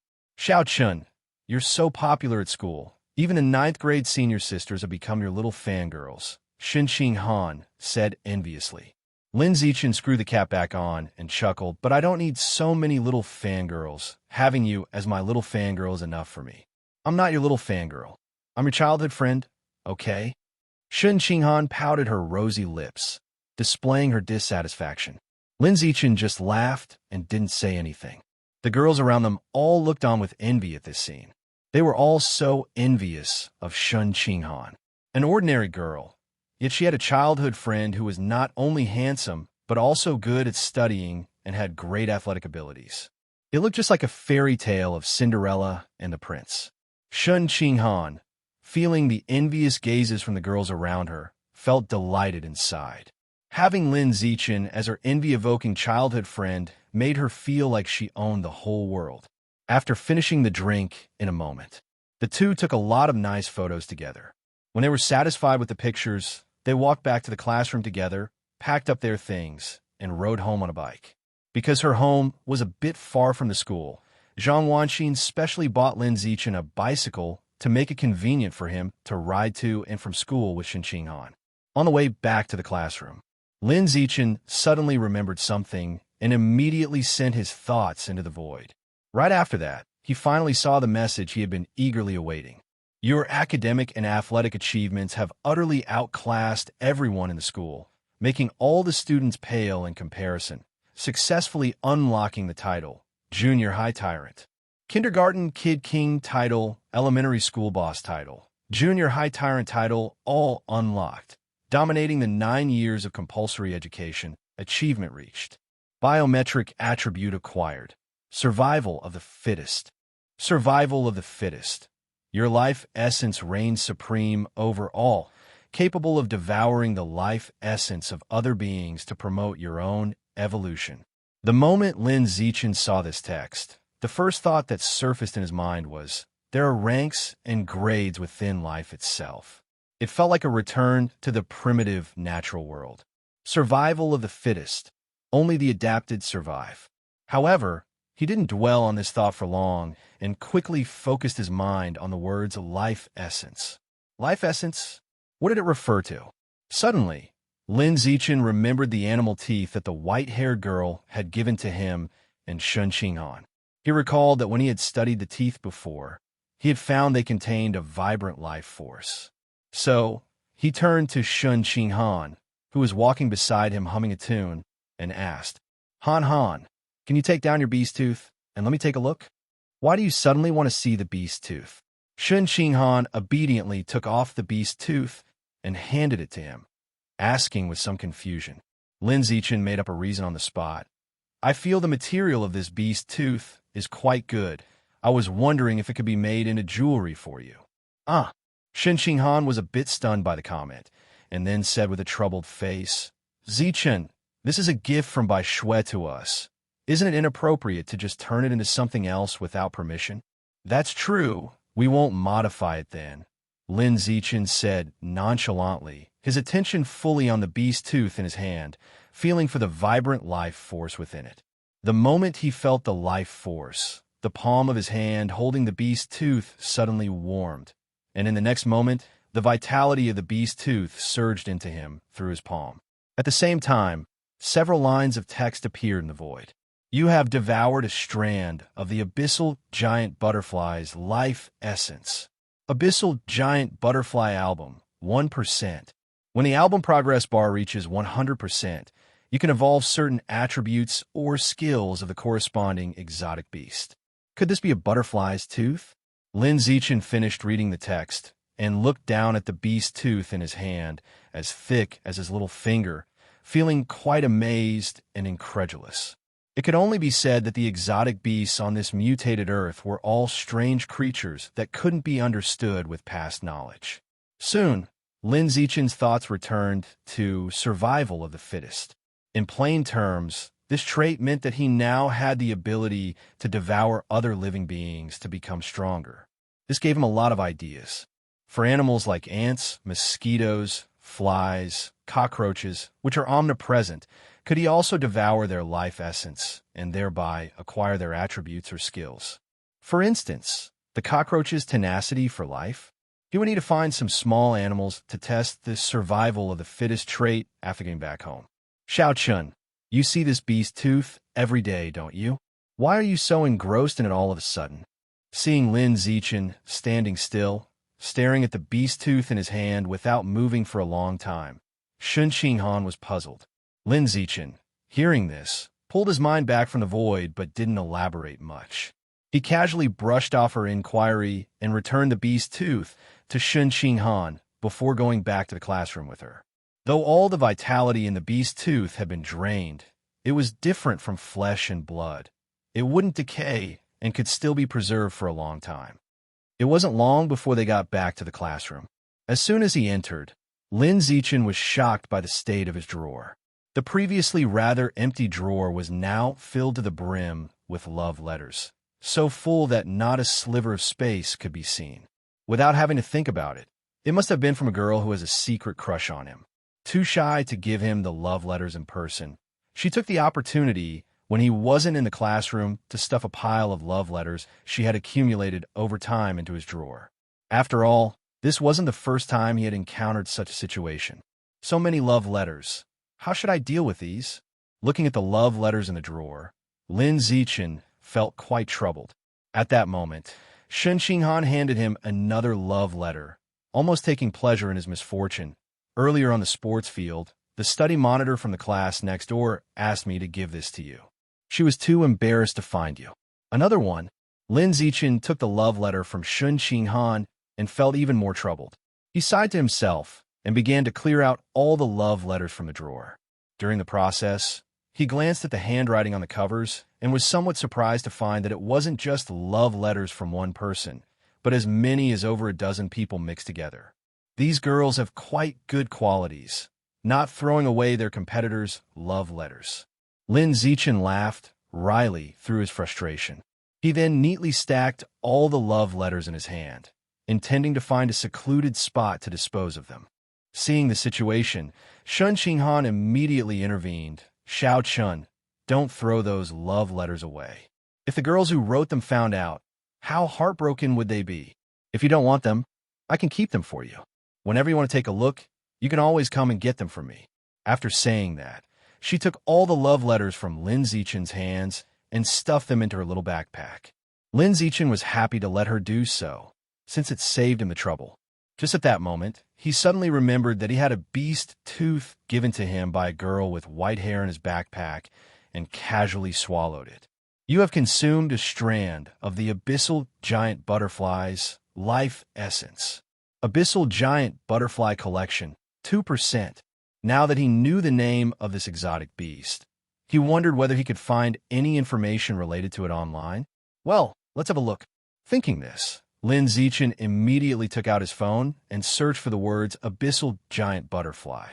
Back in elementary school, he had once taken a photo of the tooth of an abyssal giant butterfly and uploaded it to the big data image recognition online, but it was to no avail. Now, knowing the specific name, he should have a good chance to find related information. However, the subsequent results disappointed Lin Zichen. There was no information about the abyssal giant butterfly online, confirming that it was an unknown exotic beast not yet discovered and recorded by humans. So much for that. The Abyssal Giant Butterfly Collection could be sentenced to death. With no related information available, there was no way to fill up its progress bar. Unless he could meet the mother of the white-haired girl and get information about the Abyssal Giant Butterfly from her. After leaving the classroom, Lin Zichen and Shun Qinghan went together to the school's bike shed and pushed out a brand new bicycle. This bike had been purchased half a year ago, but it still looked as new. That's mainly because Qinghan cherished it, cleaning it every other day. Soon, both of them were pushing the bike toward the school's gate. While passing by the school's snack bar, Shun Qinghan suddenly said she wanted a lollipop, so Lin Zichen bought one for her. Here, eat it. You're already so grown up and still want someone to feed you. Lin Zichen unwrapped the lollipop and held it up to Shun Qinghan's mouth. Shun Qinghan, who was already used to such closeness, took the lollipop in her mouth. After tasting the sweetness, she smiled with her beautiful eyes curving and said, I can't help it, just that it feels sweeter when you feed it to me. It's all psychological. While saying so, Lin Zichen saw Shun Qinghan's cheeks bulging with the lollipop, and he couldn't resist poking her cheek. Shun Qinghan took out the lollipop and pouted her glossy lips in discontent. Don't poke my face. But your face is so soft, it feels good to poke, Lin Zichen said with a smile. If it feels good, then you can pinch or rub it, just don't poke. Poking doesn't feel good. Okay, I'll pinch from now on. No, better to rub, that's comfy. The two of them teased each other a bit more and continued pushing the bike towards the school entrance. When they passed the school path by the playground, Lin Zichen saw members of the school's martial arts team exercising on the field and noticed a familiar face among them. It was none other than the unlucky guy who had tearfully won 3 silver medals following him during the school sports meet. At the moment, this unfortunate soul was sprinting desperately on the grass field with a strip of cloth tied around his waist, which was connected to a tire lying flat on the ground by a rope to increase friction. This was a common training method used to enhance the explosive power of leg muscles. Xiao Chun, that boy on the grass is training so hard. Has he been motivated by you from the sports meet? Shun Qinghan whispered with the lollipop in her mouth. Lin Zichen could be. Just as he spoke, the coach of the martial arts team, who was there encouraging the members to train, turned to look in his direction. Then, he directly walked over. Shun Qinghan panicked, speaking nervously. Oh no, Xiao Chun, were we speaking too loud just now? Did he hear us? It's fine. We didn't say anything bad anyway. Lin Zichen reassured the timid Shen Qinghan. It was only a moment before the coach of the martial arts team walked up to the two of them and stopped. However, contrary to expectations, he was not there to pick a fight, but to invite Lin Zichen to join the martial arts team. Zichen, I am Coach Guo from the school's martial arts team. I saw your amazing performance at today's school sports meeting with my own eyes, and I was deeply shocked, he said. In all my years at Shanghai High School, I've never seen a student with such good academic performance who can also excel so significantly in sports. Personally, I think your athletic talent is definitely superior to your academic talent. Therefore, I'd like to invite you to join the school's martial arts team. Of course, the invitation may seem a bit abrupt, and you can get to know the martial arts team first before you make a decision. Room C of the school gymnasium is our martial arts team's headquarters. Tomorrow, or whenever you're available, feel free to come by and learn more, he continued.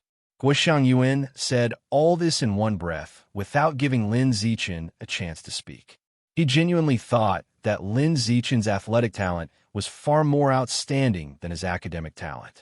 After all, as a genius student who always came first in exams, most of his time must have been spent studying, with little time left for physical training. And yet, under such circumstances, Lin Zichen still managed to crush the martial arts team's members at the sports meeting and win 3 gold medals. Without a doubt, he was a rising star in the world of martial arts.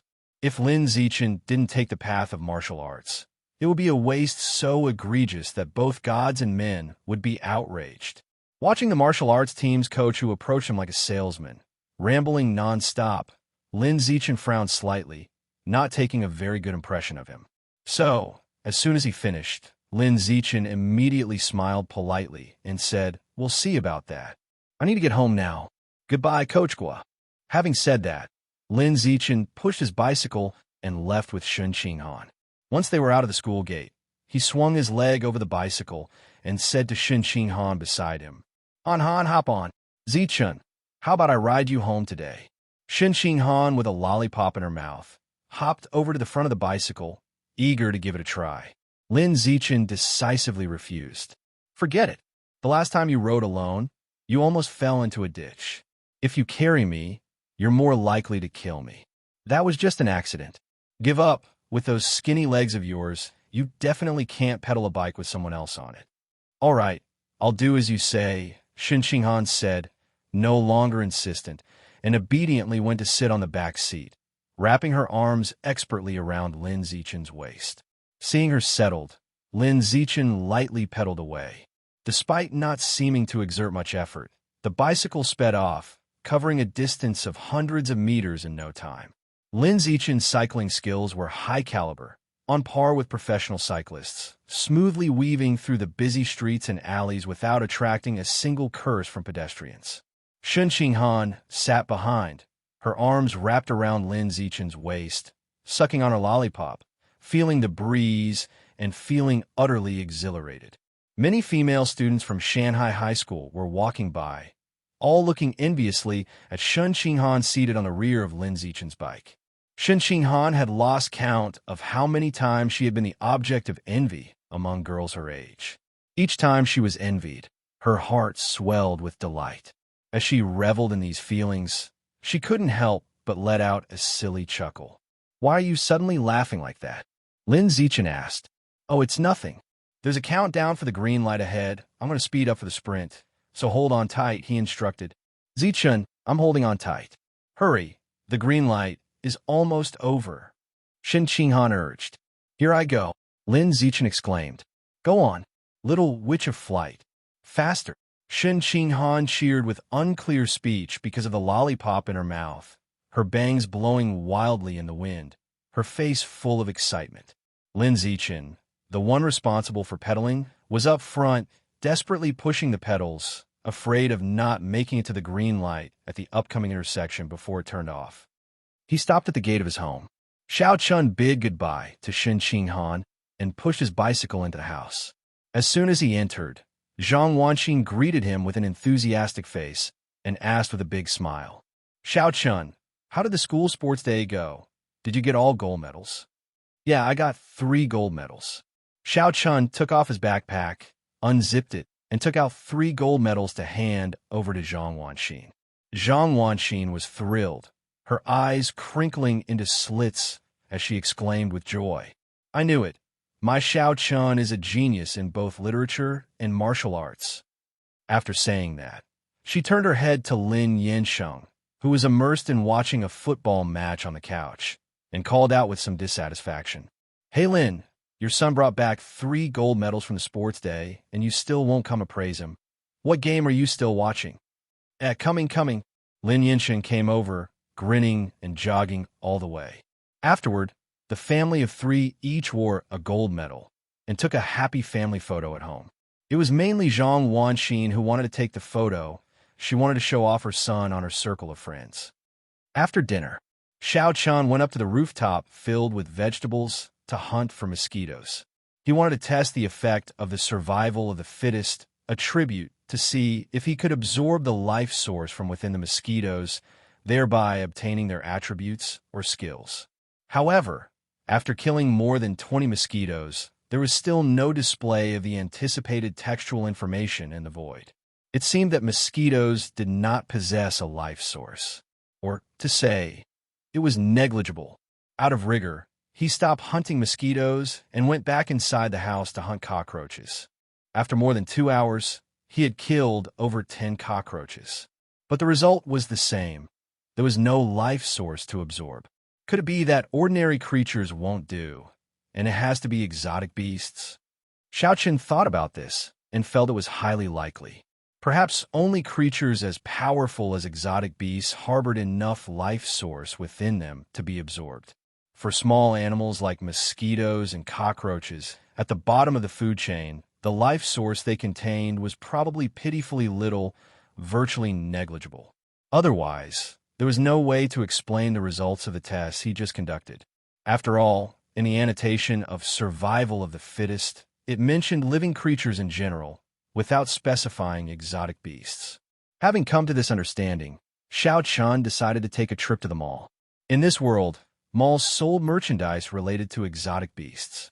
Although the prices were sky-high and he could not afford them, that did not prevent Xiao Chun from going to take a look and confirm his suspicions. Once he had the idea, Xiao Chun went downstairs to find Zhang Wanxin and, with a casual excuse about needing to buy something, successfully got her permission to go out. "Xiao Chun, where are you going?" Just as he was pushing his bicycle out of the gate, Xiao Chun heard a shout coming from the balcony of the neighboring house. He looked up and saw Shun Qinghan leaning on her balcony, enjoying the breeze. "I'm going to the mall to buy some things. I want to go too. Wait for me. I'll tell my dad and mom, and then I'll come." After dropping this line, Shun Qinghan quickly disappeared from the balcony, going back in her house to tell Shen Jianye and Su Meng that she was going out with Xiao Chun. It wasn't long before Shen Qinghan hurried down from upstairs, afraid to keep Lin Zichen waiting too long downstairs. "Why did you come out in your pajamas?" "I came down in such a hurry that I forgot to change." "Then go back and change." "I'm too lazy to go back." "Let's hurry to the mall to shop. My dad just gave me 200 yuan. Now I'm a little rich lady. Whatever you want to buy later, it's on me." Shen Qinghan skillfully sat on the rear seat of Lin Zichen's bicycle, waving 2 crisp 100 yuan notes in front of him, her delicate face radiating triumph. Lin Zichen felt the 1,000 yuan in his pocket, but didn't want to burst her bubble, so he smiled and said, "Okay, tonight Shin Miss will pick up the tab. Stop talking, let's get going. Otherwise, we won't have much time to shop if it gets too late, and my parents will definitely call to urge me to come home early." "Then hold on tight." "I'm holding on tight," Shen Qinghan said with a smile, wrapping her arms around Lin Zichen's waist. Lin Zichen didn't waste words, he just pedaled hard, and in the next moment, the bike speed soared. Hua, Mao New World, first floor, main entrance. Lin Zichen found a spot to park his bicycle, and quickly he and Shun Qinghan made their way to the top floor of the mall. If it were daytime, he would first take Shen Qinghan for a stroll in the regular commercial district below to eat, drink, and have fun. But it was too late now, and he needed to rush to the exotic beast commercial district at the very top to touch exotic beast meat and verify his speculation. "Xiao Chun, what do you want to buy? Why did you run up here?" In the exotic beast commercial district at the top, Shen Qinghan was somewhat bewildered by the dazzling array of exotic beast products in front of her. A glance over the goods revealed that the prices of the merchandise were exorbitant, with each item pricier than the last. Her 200 yuan was simply not substantial enough to make any purchases. Lin Zichen honestly said, "Actually, I didn't really want to buy anything. I just want to come here to take a closer look at exotic beast meat." Shen Qinghan nodded, showing she understood. Lin Zichen had always been fascinated by exotic beasts since he was a child, so it was normal for him to want to see what exotic beast meat looked like up close. "Then let's hurry and look around. I'm quite curious about exotic beasts, too." Shen Qinghan, who had often read books about exotic beasts with Lin Zichen when she was younger and who had accidentally wet several of his books, still remembered those moments vividly to this day. Soon, the two of them began to browse through the exotic beast merchandise area. Besides exotic beast meat, there were many other derivative products related to exotic beasts. There were jewelry pieces made from exotic beast scales and armor. There were figurines modeled after the appearance of exotic beasts. There were specimens of small exotic beasts, and so on. Lin Zichen wasn't interested in these items. He just accompanied Shen Qinghan for a quick look around before heading straight to the section selling exotic beast meat. He looked at various pieces of exotic beast meat and found that all of it had been cut and processed in such a way that it was impossible to identify the original exotic beast. Moreover, crucially, all of it was wrapped in transparent cling film, sealed airtight, and therefore untouchable. He couldn't test the swallowing effect of his power survival of the fittest. He persisted and carefully made his way around the area. Finally, in a corner, he found some exotic beast meat that could be touched. It was freshly butchered meat with a staff member nearby, packing and portioning it. Han, wait here for me a sec," he said. "What are you going to do?" "I'm going to touch the exotic beast meat over there." "Ah." Shen Qinghan was a bit confused. Lin Zichen didn't explain much to her, and, taking advantage of the packaging staff's inattention, quietly moved closer from the staff's blind spot. Next, he reached out to touch the piece of fresh exotic beast meat closest to him. The moment he touched it, Lin Zichen felt the vitality contained within the exotic beast meat. It was extremely vigorous, rich, and powerful. Instinctively, Lin Zichen wanted to devour all of the life essence within the exotic beast meat, leaving nothing behind. No, that's not right. He couldn't do that. If the meat lost its vitality, it would probably spoil. If he wanted it, he would need to buy it with his own money. Lin Zichen's rationality overcame his instinct, and he quickly came to his senses, refraining from the improper act of stealing the vitality from the exotic beast meat. Although he could have carried out the act discreetly, and there was a high probability it wouldn't have been discovered if he did it just once. But once he started down that path, he couldn't imagine what kind of person he would become later on. If not unexpected, there was a high probability he would turn into a desperado who likes to get by without effort, deceive, and indulge in robbery and plunder. It's acceptable not to be a good person, but he must not become a bad person. At least he mustn't discard his character. Thinking this way, Lin Zichen quickly returned to where Shen Qinghan was standing. Seeing him return, Shen Qinghan immediately asked with curiosity, "Zichen, what does the exotic beast meat feel like to touch? Is it any different from regular meat?" "It doesn't feel much different. If I have to say there's a difference, it just seems a bit fresher," Lin Zichen answered nonchalantly. At this moment, he had confirmed the guess in his heart, that indeed only exotic beast meat had sufficient life essence for him to devour. With that in mind, he would have to find a way to make money to buy exotic beast meat to devour in the future. Without giving it much more thought, Lin Zichen continued to wander around the area with Shen Qinghan. Looking here and there, they found everything to be very novel.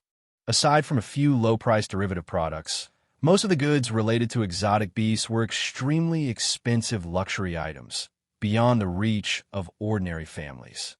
It was hard not to feel awed by seeing so many of them at once.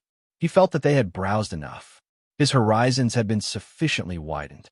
Lin Zichen stopped in front of a counter selling exotic beast meat, pointed to a type known as phantom squid meat, inside the counter and said to the female clerk, "Hello, I'd like to buy a pound of this meat." Having browsed for so long, phantom squid meat was the cheapest exotic beast meat he had seen and the only one he could afford. The price was $998 per pound. The second cheapest kind of exotic beast meat cost $2,000 per pound. With such a significant price difference, there was no need to consider which one to choose. "You want to buy this? Where are your parents? Are you alone?" The female clerk, looking at Lin Zichen in his Shanghai high school uniform, was full of suspicion, not understanding how a middle school student could come here to buy exotic beast meat. Lin Zichen took out 1,000 yuan from his pocket, placed it on the counter, and calmly said, "Yes, just me alone. I would like to buy a pound of phantom squid meat." "That won't work. You're too young. You can't buy it." The female clerk refused to sell to Lin Zichen. After all, the amount was too large, and selling it to a minor was very risky, as the parents would most likely come after the fact to settle the account. Lin Zichen knew the clerk's concerns, so he could only make a video call to Zhang Wanxin, seeking her consent to buy the phantom squid meat in front of the female clerk. "Mom, I want to spend 998 yuan to buy a caddy of phantom squid meat, which is a type of exotic beast meat." "No problem. If you want to buy it, then buy it. When you bring it back, Mom will cook it for you." In the video, Zhang Wanxin thought that Lin Zichen just wanted to eat the phantom squid meat and agreed with a smile without thinking. Although spending 1,000 yuan per caddy on meat is a bit extravagant for their ordinary family, her son had always been sensible and had never wasted a penny. Now that he rarely wanted to buy something, as a mother, she would definitely agree. After a brief chat, Lin Zichen quickly ended the video call. Immediately after, he saw that Zhang Wanxin had transferred 2,000 yuan to him via WeChat and sent a text message asking him to buy more and invite Qing Han and his family over for a meal. Lin Zichen replied with a thank you to his mom, and then turned to the clerk in front of him and said, "My mom has agreed to my purchase. Please give me 3 caddies of phantom squid meat." "All right, I'll pack it up for you right now," the female clerk said enthusiastically with a smile. A moment later, Lin Zichen paid 2,994 yuan and left with the 3 caddies of well-packed phantom squid meat. On the road, Shun Qinghan couldn't help but ask, "Didn't you say you were just going to look at exotic beast meat? Why did you suddenly buy it?" "Because I wanted to buy it for you to eat." "I don't believe that." "It's obviously because you wanted to eat it," Shun Qinghan said, then remarked with amazement, "This exotic beast meat costs 998 yuan per caddy. It's really expensive, and I don't know what it tastes like." Lin Zichen didn't speak anymore, worrying about whether or not to absorb the phantom squid meat. Originally, he planned to secretly buy some phantom squid meat to absorb, but because he was a minor and couldn't buy it, he needed his parents' approval. Now that his family knew he had bought phantom squid meat, they were all waiting for him to bring it back to eat. How could he absorb it now? Meat isn't like teeth. If the life source inside was absorbed, it would most likely go bad. "It seems I can only absorb a little bit now, and later I will need to find someone to help me buy exotic beast meat," he thought. Lin Zichen silently reached into the bag to touch and absorb a small portion of the phantom squid meat. It wasn't much, just a small piece about 1 liang in weight. "You have absorbed a strand of phantom squid life source. Phantom squid compendium, 0.1%. Absorbing 1 liang of meat yielded a 0.1% progress. By this calculation, he would have to absorb 100 caddies of meat to fill the compendium's progress bar to 100%. And the price of phantom squid meat was just 998 yuan per caddy, which means by spending about 100,000 yuan, he could open the phantom squid compendium. That amount wasn't too much to be unacceptable. Lin Zichen decided to purchase phantom squid meat for absorption in the future. About the exotic beast phantom squid, he had seen an introduction in a book when he was very young. He learned that this was a common low-level exotic beast that mainly lived in the ocean depths thousands of meters undersea, occasionally venturing into shallow waters to hunt for food. Because it had a special ability to instantly dissolve in water and disappear, it seemed like a ghost, hence it was named phantom squid. Also, because it was weak in shallow waters and there were plenty of them, making them easy to catch, they gradually became a food source for humans and were traded in various exotic beast markets. instantly dissolving in water and disappearing? I hope I'll gain this ability after opening the compendium, Lin Zichen thought silently. Having thought that, he took out the piece of meat from which he absorbed the life source, intending to find a trash can to throw it away. After all, without its life source, the meat would surely have gone bad and needed to be discarded. However, when he looked at the piece of meat he took out, he was surprised to find it hadn't gone bad. It just seemed less fresh to him, perhaps just a psychological effect. However, it didn't affect its edibility. Lin Zichen was a bit baffled. The life source had been absorbed, so why hadn't the meat gone bad? What exactly is a life source? Could it be genes? Or rather, are genes a kind of origin of life? After all, the term origin does seem to have a broad scope. Lin Zichen couldn't figure it out, so he decided to search for answers online. He took out his phone, opened the browser, and with some anticipation, searched for origin of life. But he found nothing. There was no such thing as the origin of life. Forget it. No need to obsess over it, he thought. It's enough to know meat won't spoil after its origin of life is consumed. Soon, Lin Zichen had devoured all the remaining phantom squid meat. Increasing the progress of the album, he had opened to 3%. After he finished, he and Shen Xinghan went down to the ordinary commercial area for a stroll. Shen Xinghan saw a claw machine and was very fond of the dolls inside, not thinking twice before she started to play. Clumsy yet enthusiastic about the game, she quickly spent $20 without managing to grab a single doll. Lin Zichen couldn't bear to watch anymore and decided to help her. After only 3 tries, he was spot on every time, grabbing 3 of her favorite dolls. Time flew by, and before they knew it, it was already 10 at night. Since they both had classes the next day, they didn't linger long at the mall, quickly leaving and cycling home. Xiao Chun, the night breeze feels so nice, Shen Xinghan said. Indeed it's nice, he replied. I really love the 3 dolls you helped me win, she expressed. Glad you like them, he said. Xiao Chun, I can't wait to try the phantom squid meat. I've never eaten exotic beast meat before in my life, she exclaimed eagerly.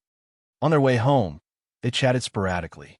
Most of the conversation was led by Shen Xinghan, with Lin Zichen responding. Their chat could have gone on, until, as they passed by a park, they were suddenly interrupted by a commotion coming from inside. Put down the knife, rang a voice. Fuck your mother. I'll fuck her. You delusional people. If humanity perishes, you hardheads will be to blame, another voice yelled. I'm going to repeat myself one last time. Put down the knife now, the first voice demanded. Being human won't save the people of Earth. Being human won't save you. Don't you get it? The second one bellowed hysterically. The shouting that reached them sounded utterly hysterical. Lin Zichen's brow furrowed at the sound. Were people from the heretical sect causing a disturbance in the park? Curiosity immediately piqued. He sped up his cycling towards the commotion. As he passed by the source of the noise, he glanced in the direction of the voices. And in the next second, he spotted an unexpected familiar face. It was the intelligence development class teacher from Rainbow Kindergarten, Miss Strawberry. At that moment, Miss Strawberry was being held hostage by a deranged man with a knife at her throat, and blood was already seeping out. Things were looking dire. Yet, the several public security officers on the scene were still just verbally negotiating and warning without taking any physical action. Seeing Miss Strawberry's complexion grow increasingly paler and the blood on her neck oozing more profusely, Lin Zichen knew he had to do something within his power. He brought his bike to a halt, got off, and picked up a rock from the ground. Then, with a steely gaze, he aimed at the hand that held the knife and hurled the rock with all his might. A bing! Aren't you ready yet? That heretic believer is getting more and more agitated. The hostage's neck is already bleeding. The situation is extremely critical. Captain, that guy is a professional. He's hidden his body well. I don't have a clear shot. No opportunity to snipe. Chen Yin, have you identified the heretic believer's identity? Contact his family as soon as possible. Get them to the scene to persuade him. Captain, the suspect is an orphan. Hearing the reports from his 2 team members, the captain of the public security team looked worried. He was eager to rush in and save the woman being held hostage, but but he saw no opportunity to act. The heretic believer was crouched in a corner, using the hostage's body as a shield, revealing only a knife against the hostage's neck, with no opening exposed. "Captain, what if we try using tear gas?" a team member suggested quietly. The captain of the public security team shook his head. "No use. The tear gas is too obvious. It could provoke the criminal before taking effect, causing extreme reactions." Just as everyone felt helpless, suddenly, a piercing sound of something cutting through the air erupted. Buzz! Instantly, a stone the size of an egg whizzed past at a speed invisible to the naked eye, right in front of the captain, and struck the heretic believer's hand precisely. The heretic believer let out a scream of pain. The stone had hit his knife-holding hand. Moreover, the angle it struck was extremely tricky, and the force of the impact made his knife-wielding hand twist outward, moving the knife away from the hostage's neck and quickly causing it to fall to the ground. At the same time, the hostage, Teacher Strawberry, managed to break free, and her strong will to survive made her desperately flee toward the public security officers. The public security officers reacted quickly, one moving forward to receive Teacher Strawberry, while the others rushed to control the heretic believer. From beginning to end, the officers did not understand what had happened. They only knew that all of a sudden, the heretic believer clutched his hand and screamed, and then the hostage escaped the danger on her own. Only Shun Qing Han, who had witnessed everything, was so astonished that she opened her mouth wide in shock. "Xiao Chun, let's go. We'll talk when we get back." Lin Zichen had no intention of staying longer. Seeing that Teacher Strawberry was rescued, he got back on his bicycle to take Shen Qinghan away.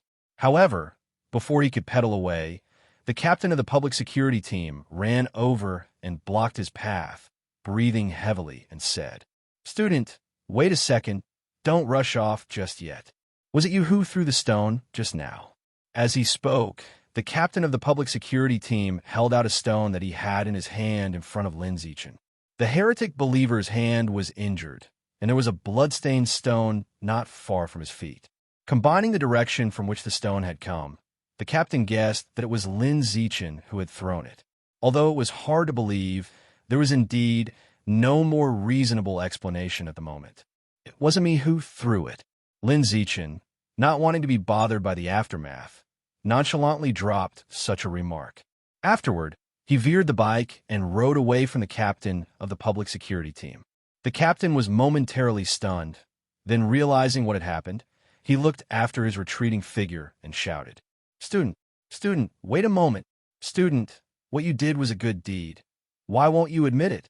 No matter how loudly the captain of the public security team shouted, Lin Zichen had no intention of stopping, and his figure quickly disappeared around the corner ahead. "This is bizarre. Why would someone not want to acknowledge their good deed?" The captain of the public security team was totally puzzled by this. Nevertheless, he didn't dwell on it much longer, planning to return here tomorrow to check the surveillance footage to confirm if it was indeed Lin Zichen who had acted and how exactly he had done it. Just then, Lin Zichen came back with Shen Qinghan and asked, "I suddenly remembered something. Is there a reward for acting heroically?" There is. That's right, it was me who threw the stone. It has my fingerprints on it. You can take me back for a comparison." The captain of the public security team. This change of face was so sudden that it left the captain of the public security team at a loss for words. Lin Zichen didn't want to do this either, but in order to open the Ghost Shadow Squid album as soon as possible, he had to think of all sorts of ways to save money and bowed down for a mere pittance. The captain of the public security team. "Then how about this? Come to the security office later for a brief statement and compare the fingerprints while we're at it. Once we're certain there's no issue, I'll apply for the reward for your act of bravery." "Sure, no problem." Lin Zichen agreed readily. Shen Qinghan, sitting in the back seat, immediately took out her phone and made a call home, saying she would return later. Meanwhile, the captain of the public security team went back to the park to deal with the aftermath, intending to take the subdued heretic believer back to the security office. "By the way, Xiao Chun, I don't know how Miss Strawberry is doing now. Let's go over and check on her," said Shen Qinghan as soon as she hung up. Lin Zichen, "Okay." Once they reached an agreement, The two parked their bikes to the side and walked together toward the security vehicle in the park. Miss Strawberry had been immediately taken into the security vehicle for treatment of the wounds on her neck right after being rescued, presumably resting in the vehicle at the moment. Just as the two of them were about to reach the security vehicle, not far to the side, the handcuffed heretic believer suddenly started to make a painful noise out of nowhere. Following that, his face began to crack, revealing shocking, bloody gashes. The gashes grew longer and wider until they formed eyes, symmetrically distributed on both sides of his face. Counting the original pair, there were exactly 8 eyes. The security officer responsible for escorting the heretic believer noticed the problem, quickly drew his gun and chambered a round, while anxiously shouting to the captain of the public security team. "Captain, there's been a mutation. The heretic believer is showing signs of transformation and is turning into a giant mutant rat." No sooner had he spoken than the heretic believer, displaying the symptoms of mutation, suddenly became incredibly strong, snapping the handcuffs with ease and then turning around to ferociously pounce on the security officer and bite him.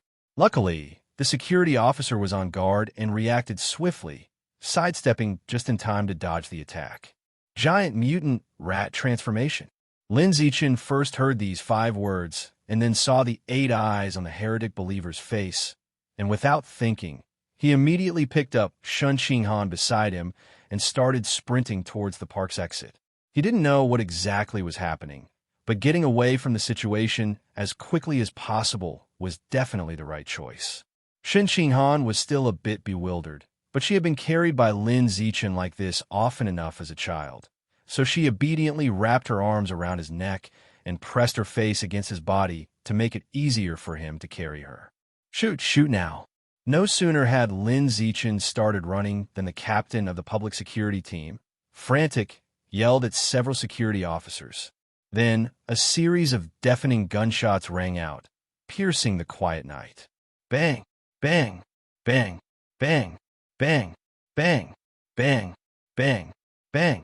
By that time, Lin Zichen had already run outside with Shun Qinghan, and they both got on their bikes, pedaling away swiftly to leave the dangerous area behind them. However, whether he pedaled too hard or something else went wrong, the bike chain suddenly snapped, broke just less than 20 meters out. Not a slip chain, but a complete break, leaving no hope for repair. Fuck. Lin Zichen rarely cursed. In the park, several security officers quickly drew their guns and fired a burst at the heretic believer, aiming for the heart and head. In just a moment, they turned the believer, who was mutating into a giant rat, into a colander. However, riddled with bullet holes, the heretic believer merely fell to the ground and continued to transform. After several more sniper shots, even with his head blown apart, the transformation persisted. Jiangbei West Road, Citizens Park, a heretic believer is mutating into a giant rat, and ordinary firearms are not causing fatal damage. Initial assessment suggests a fusion with Rat King genes. We are unable to cope, requesting the deployment of mechanically modified humans for support. Seeing that they couldn't handle the situation, the head of the security team immediately contacted the city security headquarters, requesting support from mechanically modified humans. "Captain, he's getting up," yelled the security officer. The heretic believer, who moments ago lay slumped on the ground, had somehow stood up. More and more rat-like features began to appear on his body, with long whiskers, a pointed mouth, and his face covered in rat fur, becoming an upright walking rat man. Bang, bang, bang. Hold him off. Fire and hold this beast back. Just need to hold off for 2 minutes, and we can await the arrival of support from the mechanically modified human. Stop it. Don't let it leave the park. Bang, bang, bang. Under the captain's command, several security officers retreated while firing their guns to suppress and prevent the rat man from leaving the park. Outside the park, hearing the words of the park's security captain, Lin Zichen left his car behind, picked up Shun Qinghan from the back seat, and started to sprint away. The situation had developed more seriously than he had imagined. He needed to escape the area quickly. You are sprinting at full speed with added weight, chi blood +4, endurance +2, bodily coordination +2, running speed +2, running technique +2. You've sprinted 1,000 meters at full speed with added weight, chi blood +400, endurance +200, bodily coordination +200, running speed +200, running technique +200. In just over a minute, Lin Zichen had carried Sun Qinghan over 1,000 meters, thoroughly leaving the dangerous park behind. Though he had only run 1,000 meters, the intensity was incredibly high, leaving him panting heavily with his hands propped on his knees. Seeing this, Sun Qinghan immediately ran into a nearby convenience store, bought a bottle of sports drink, twisted off the cap, and gave it to him to help him catch his breath. Lin Zichen took the drink, but didn't drink it right away, still catching his breath. He couldn't drink it with his breath still ragged. Ah, darn it, Xiaochun, I forgot to take the phantom squid meat from the bike basket. Sun Qinghan suddenly remembered this, and her face immediately showed panic. Upon hearing this, Lin Zichen felt a twinge of pain. His first reaction was to go back for it, but reason quickly stopped him from making the foolish move. It was still very dangerous at the park, and acting rashly could lead to an accident. He decided to wait and see. He would ensure his own safety first, and then decide whether it was worth it to go back for the phantom squid meat. Just then, there came a loud roar from the sky. It sounded like a high-capacity motorcycle accelerating past, rattling the eardrums and causing discomfort.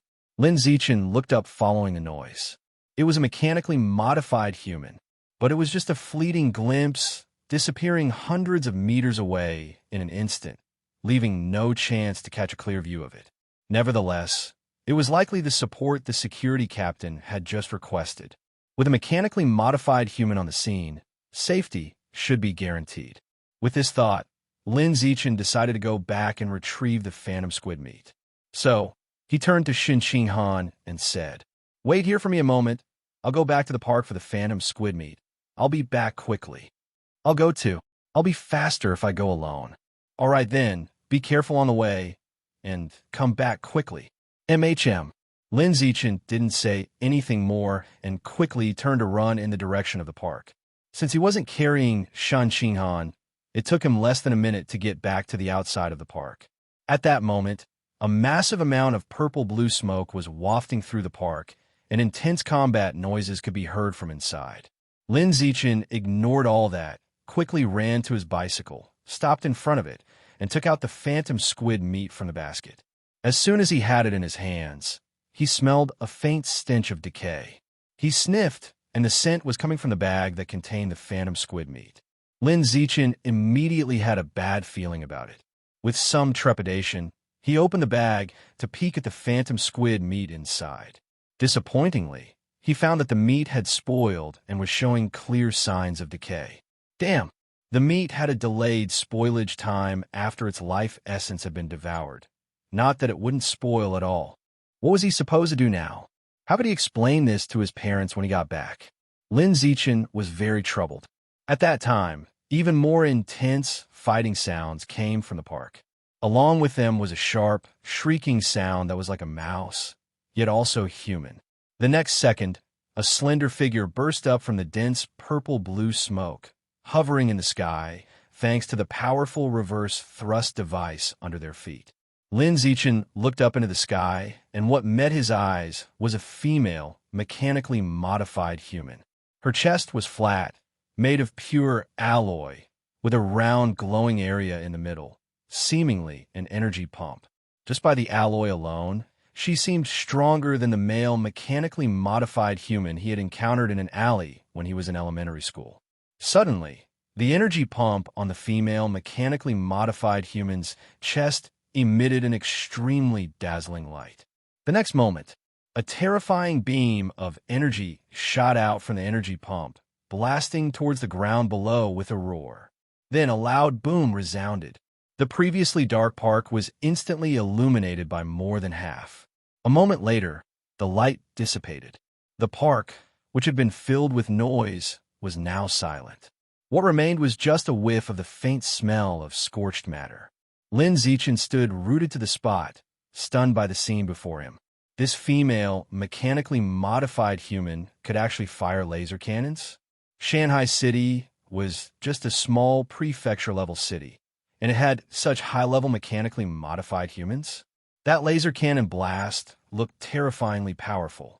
It was hard to imagine to what extent a living being's flesh and blood would need to evolve to withstand the damage from that laser cannon blast.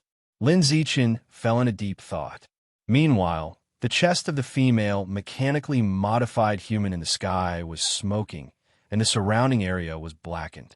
It was evident how scorching the energy beam that had been released from there had been. After confirming the Rat King below had perished, the female, mechanically modified human didn't linger and turned to fly away.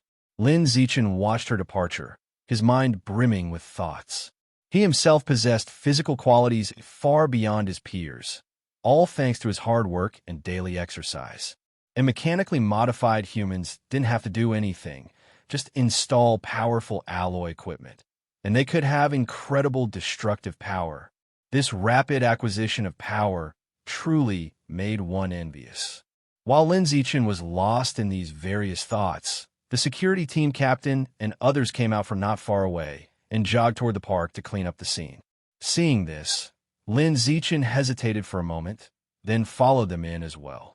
He wanted to see the extent of the damage caused by the female, mechanically modified human's recent laser cannon blast.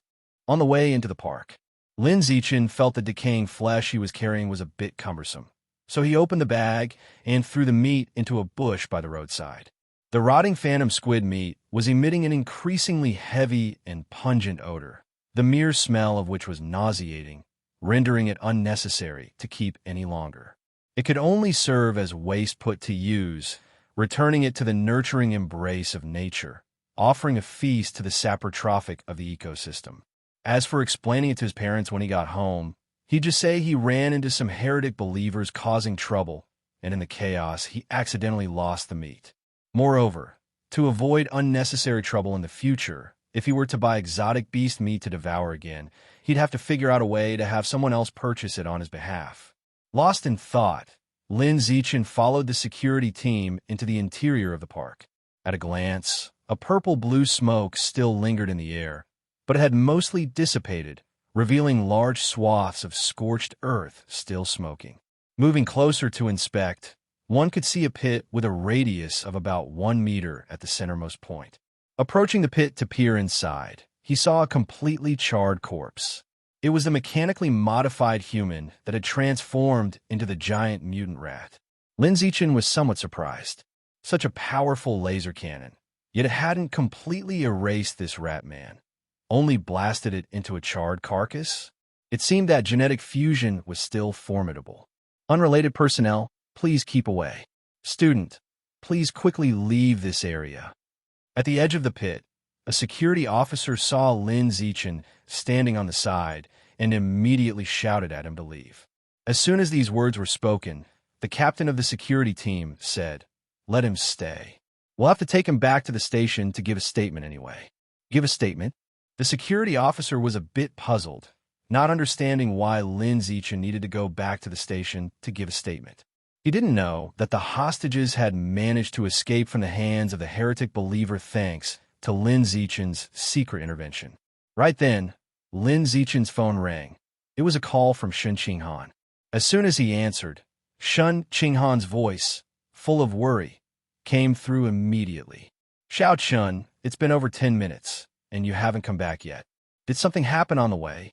"It's nothing, don't worry. That rat man has been dealt with by the mechanically modified human. I stayed behind to check out the scene.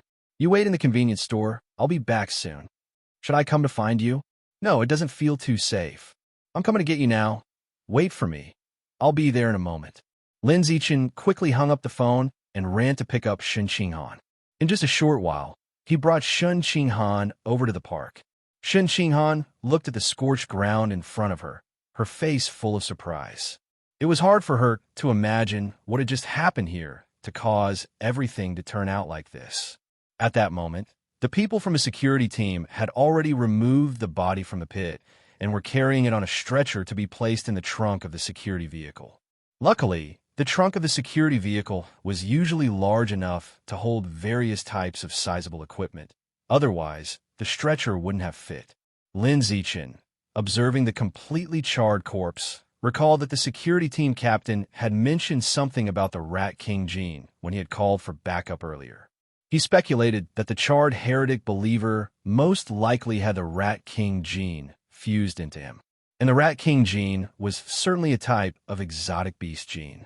So, could I devour the Rat King gene from the corpse? Lin Zichen suddenly thought of this. After considering it, he felt it should be possible and decided to take the opportunity to touch the corpse when getting off at the security station to confirm his suspicion. Soon, everything at the scene was dealt with. The captain of the security team looked towards Lin Zichen and asked, "We're going back to the security station. Do you two know where it is? Can you ride your bicycles over? Our bicycle chain broke. We can't ride it. In that case, come back with us in the security vehicle. Can you take our bicycles as well?" "Sure, go fetch them." "Thank you." After a brief exchange, Lin Zichen went out to push their broken bicycle over. Since the trunk was full, a tall security officer used a rope to secure their bicycle to the top of the vehicle. Afterward, they all headed to the security station by car. In the car, Lin Zichen didn't see Teacher Strawberry, figuring she must have already been taken by the security to the hospital to treat her wounds. On the way, since Lin Zichen and Shun Qinghan were both minors, the captain of the security team had the two notify their parents to come to the security station. Both of them called to inform their parents. About 10 minutes passed. The car finally arrived at the police station. After getting out, Lin Zichen took the initiative to help lift the heretic believer's body from the back of the car. When the officers weren't looking, he stifled his revulsion and touched the body to see if he could absorb the Rat King gene from within. To his surprise, he found that he actually could. Genes are the essence of life, or at least one kind of it. Without a second thought, he decisively chose to absorb it. You have absorbed a strand of the giant exotic rat's life essence. Giant exotic rat compendium. 5%. 5%? That much. Looking at the progress bar behind the compendium, Lin Zichen felt mildly surprised. However, more than the progress bar, he was interested in what abilities he might gain after opening the giant exotic rat's compendium. On careful consideration, aside from having 8 eyes and somewhat tough skin, giant exotic rats didn't seem to have any particularly special abilities. Of course, it could be that humans lacked sufficient understanding of the giant exotic rats. After all, giant exotic rats had only appeared in human society recently and still carried much unknown potential. Forget it. There's no use thinking too much about it. I'll know everything when the compendium's progress bar is full. With that thought, Lin Zichen specifically glanced at the body on the stretcher. Seeing no change, it seemed that losing the Rat King gene didn't have any effect. Of course, it could also be like the phantom squid meat from earlier, where there's a certain delay. In the following time, Lin Zichen and Shun Qinghan sat together to give their statements. The captain of the security team was very interested in Lin Zichen's heroic action and wanted to know how he managed to injure the heretic believer with a stone. After all, the distance was somewhat long, and the visibility wasn't great at night.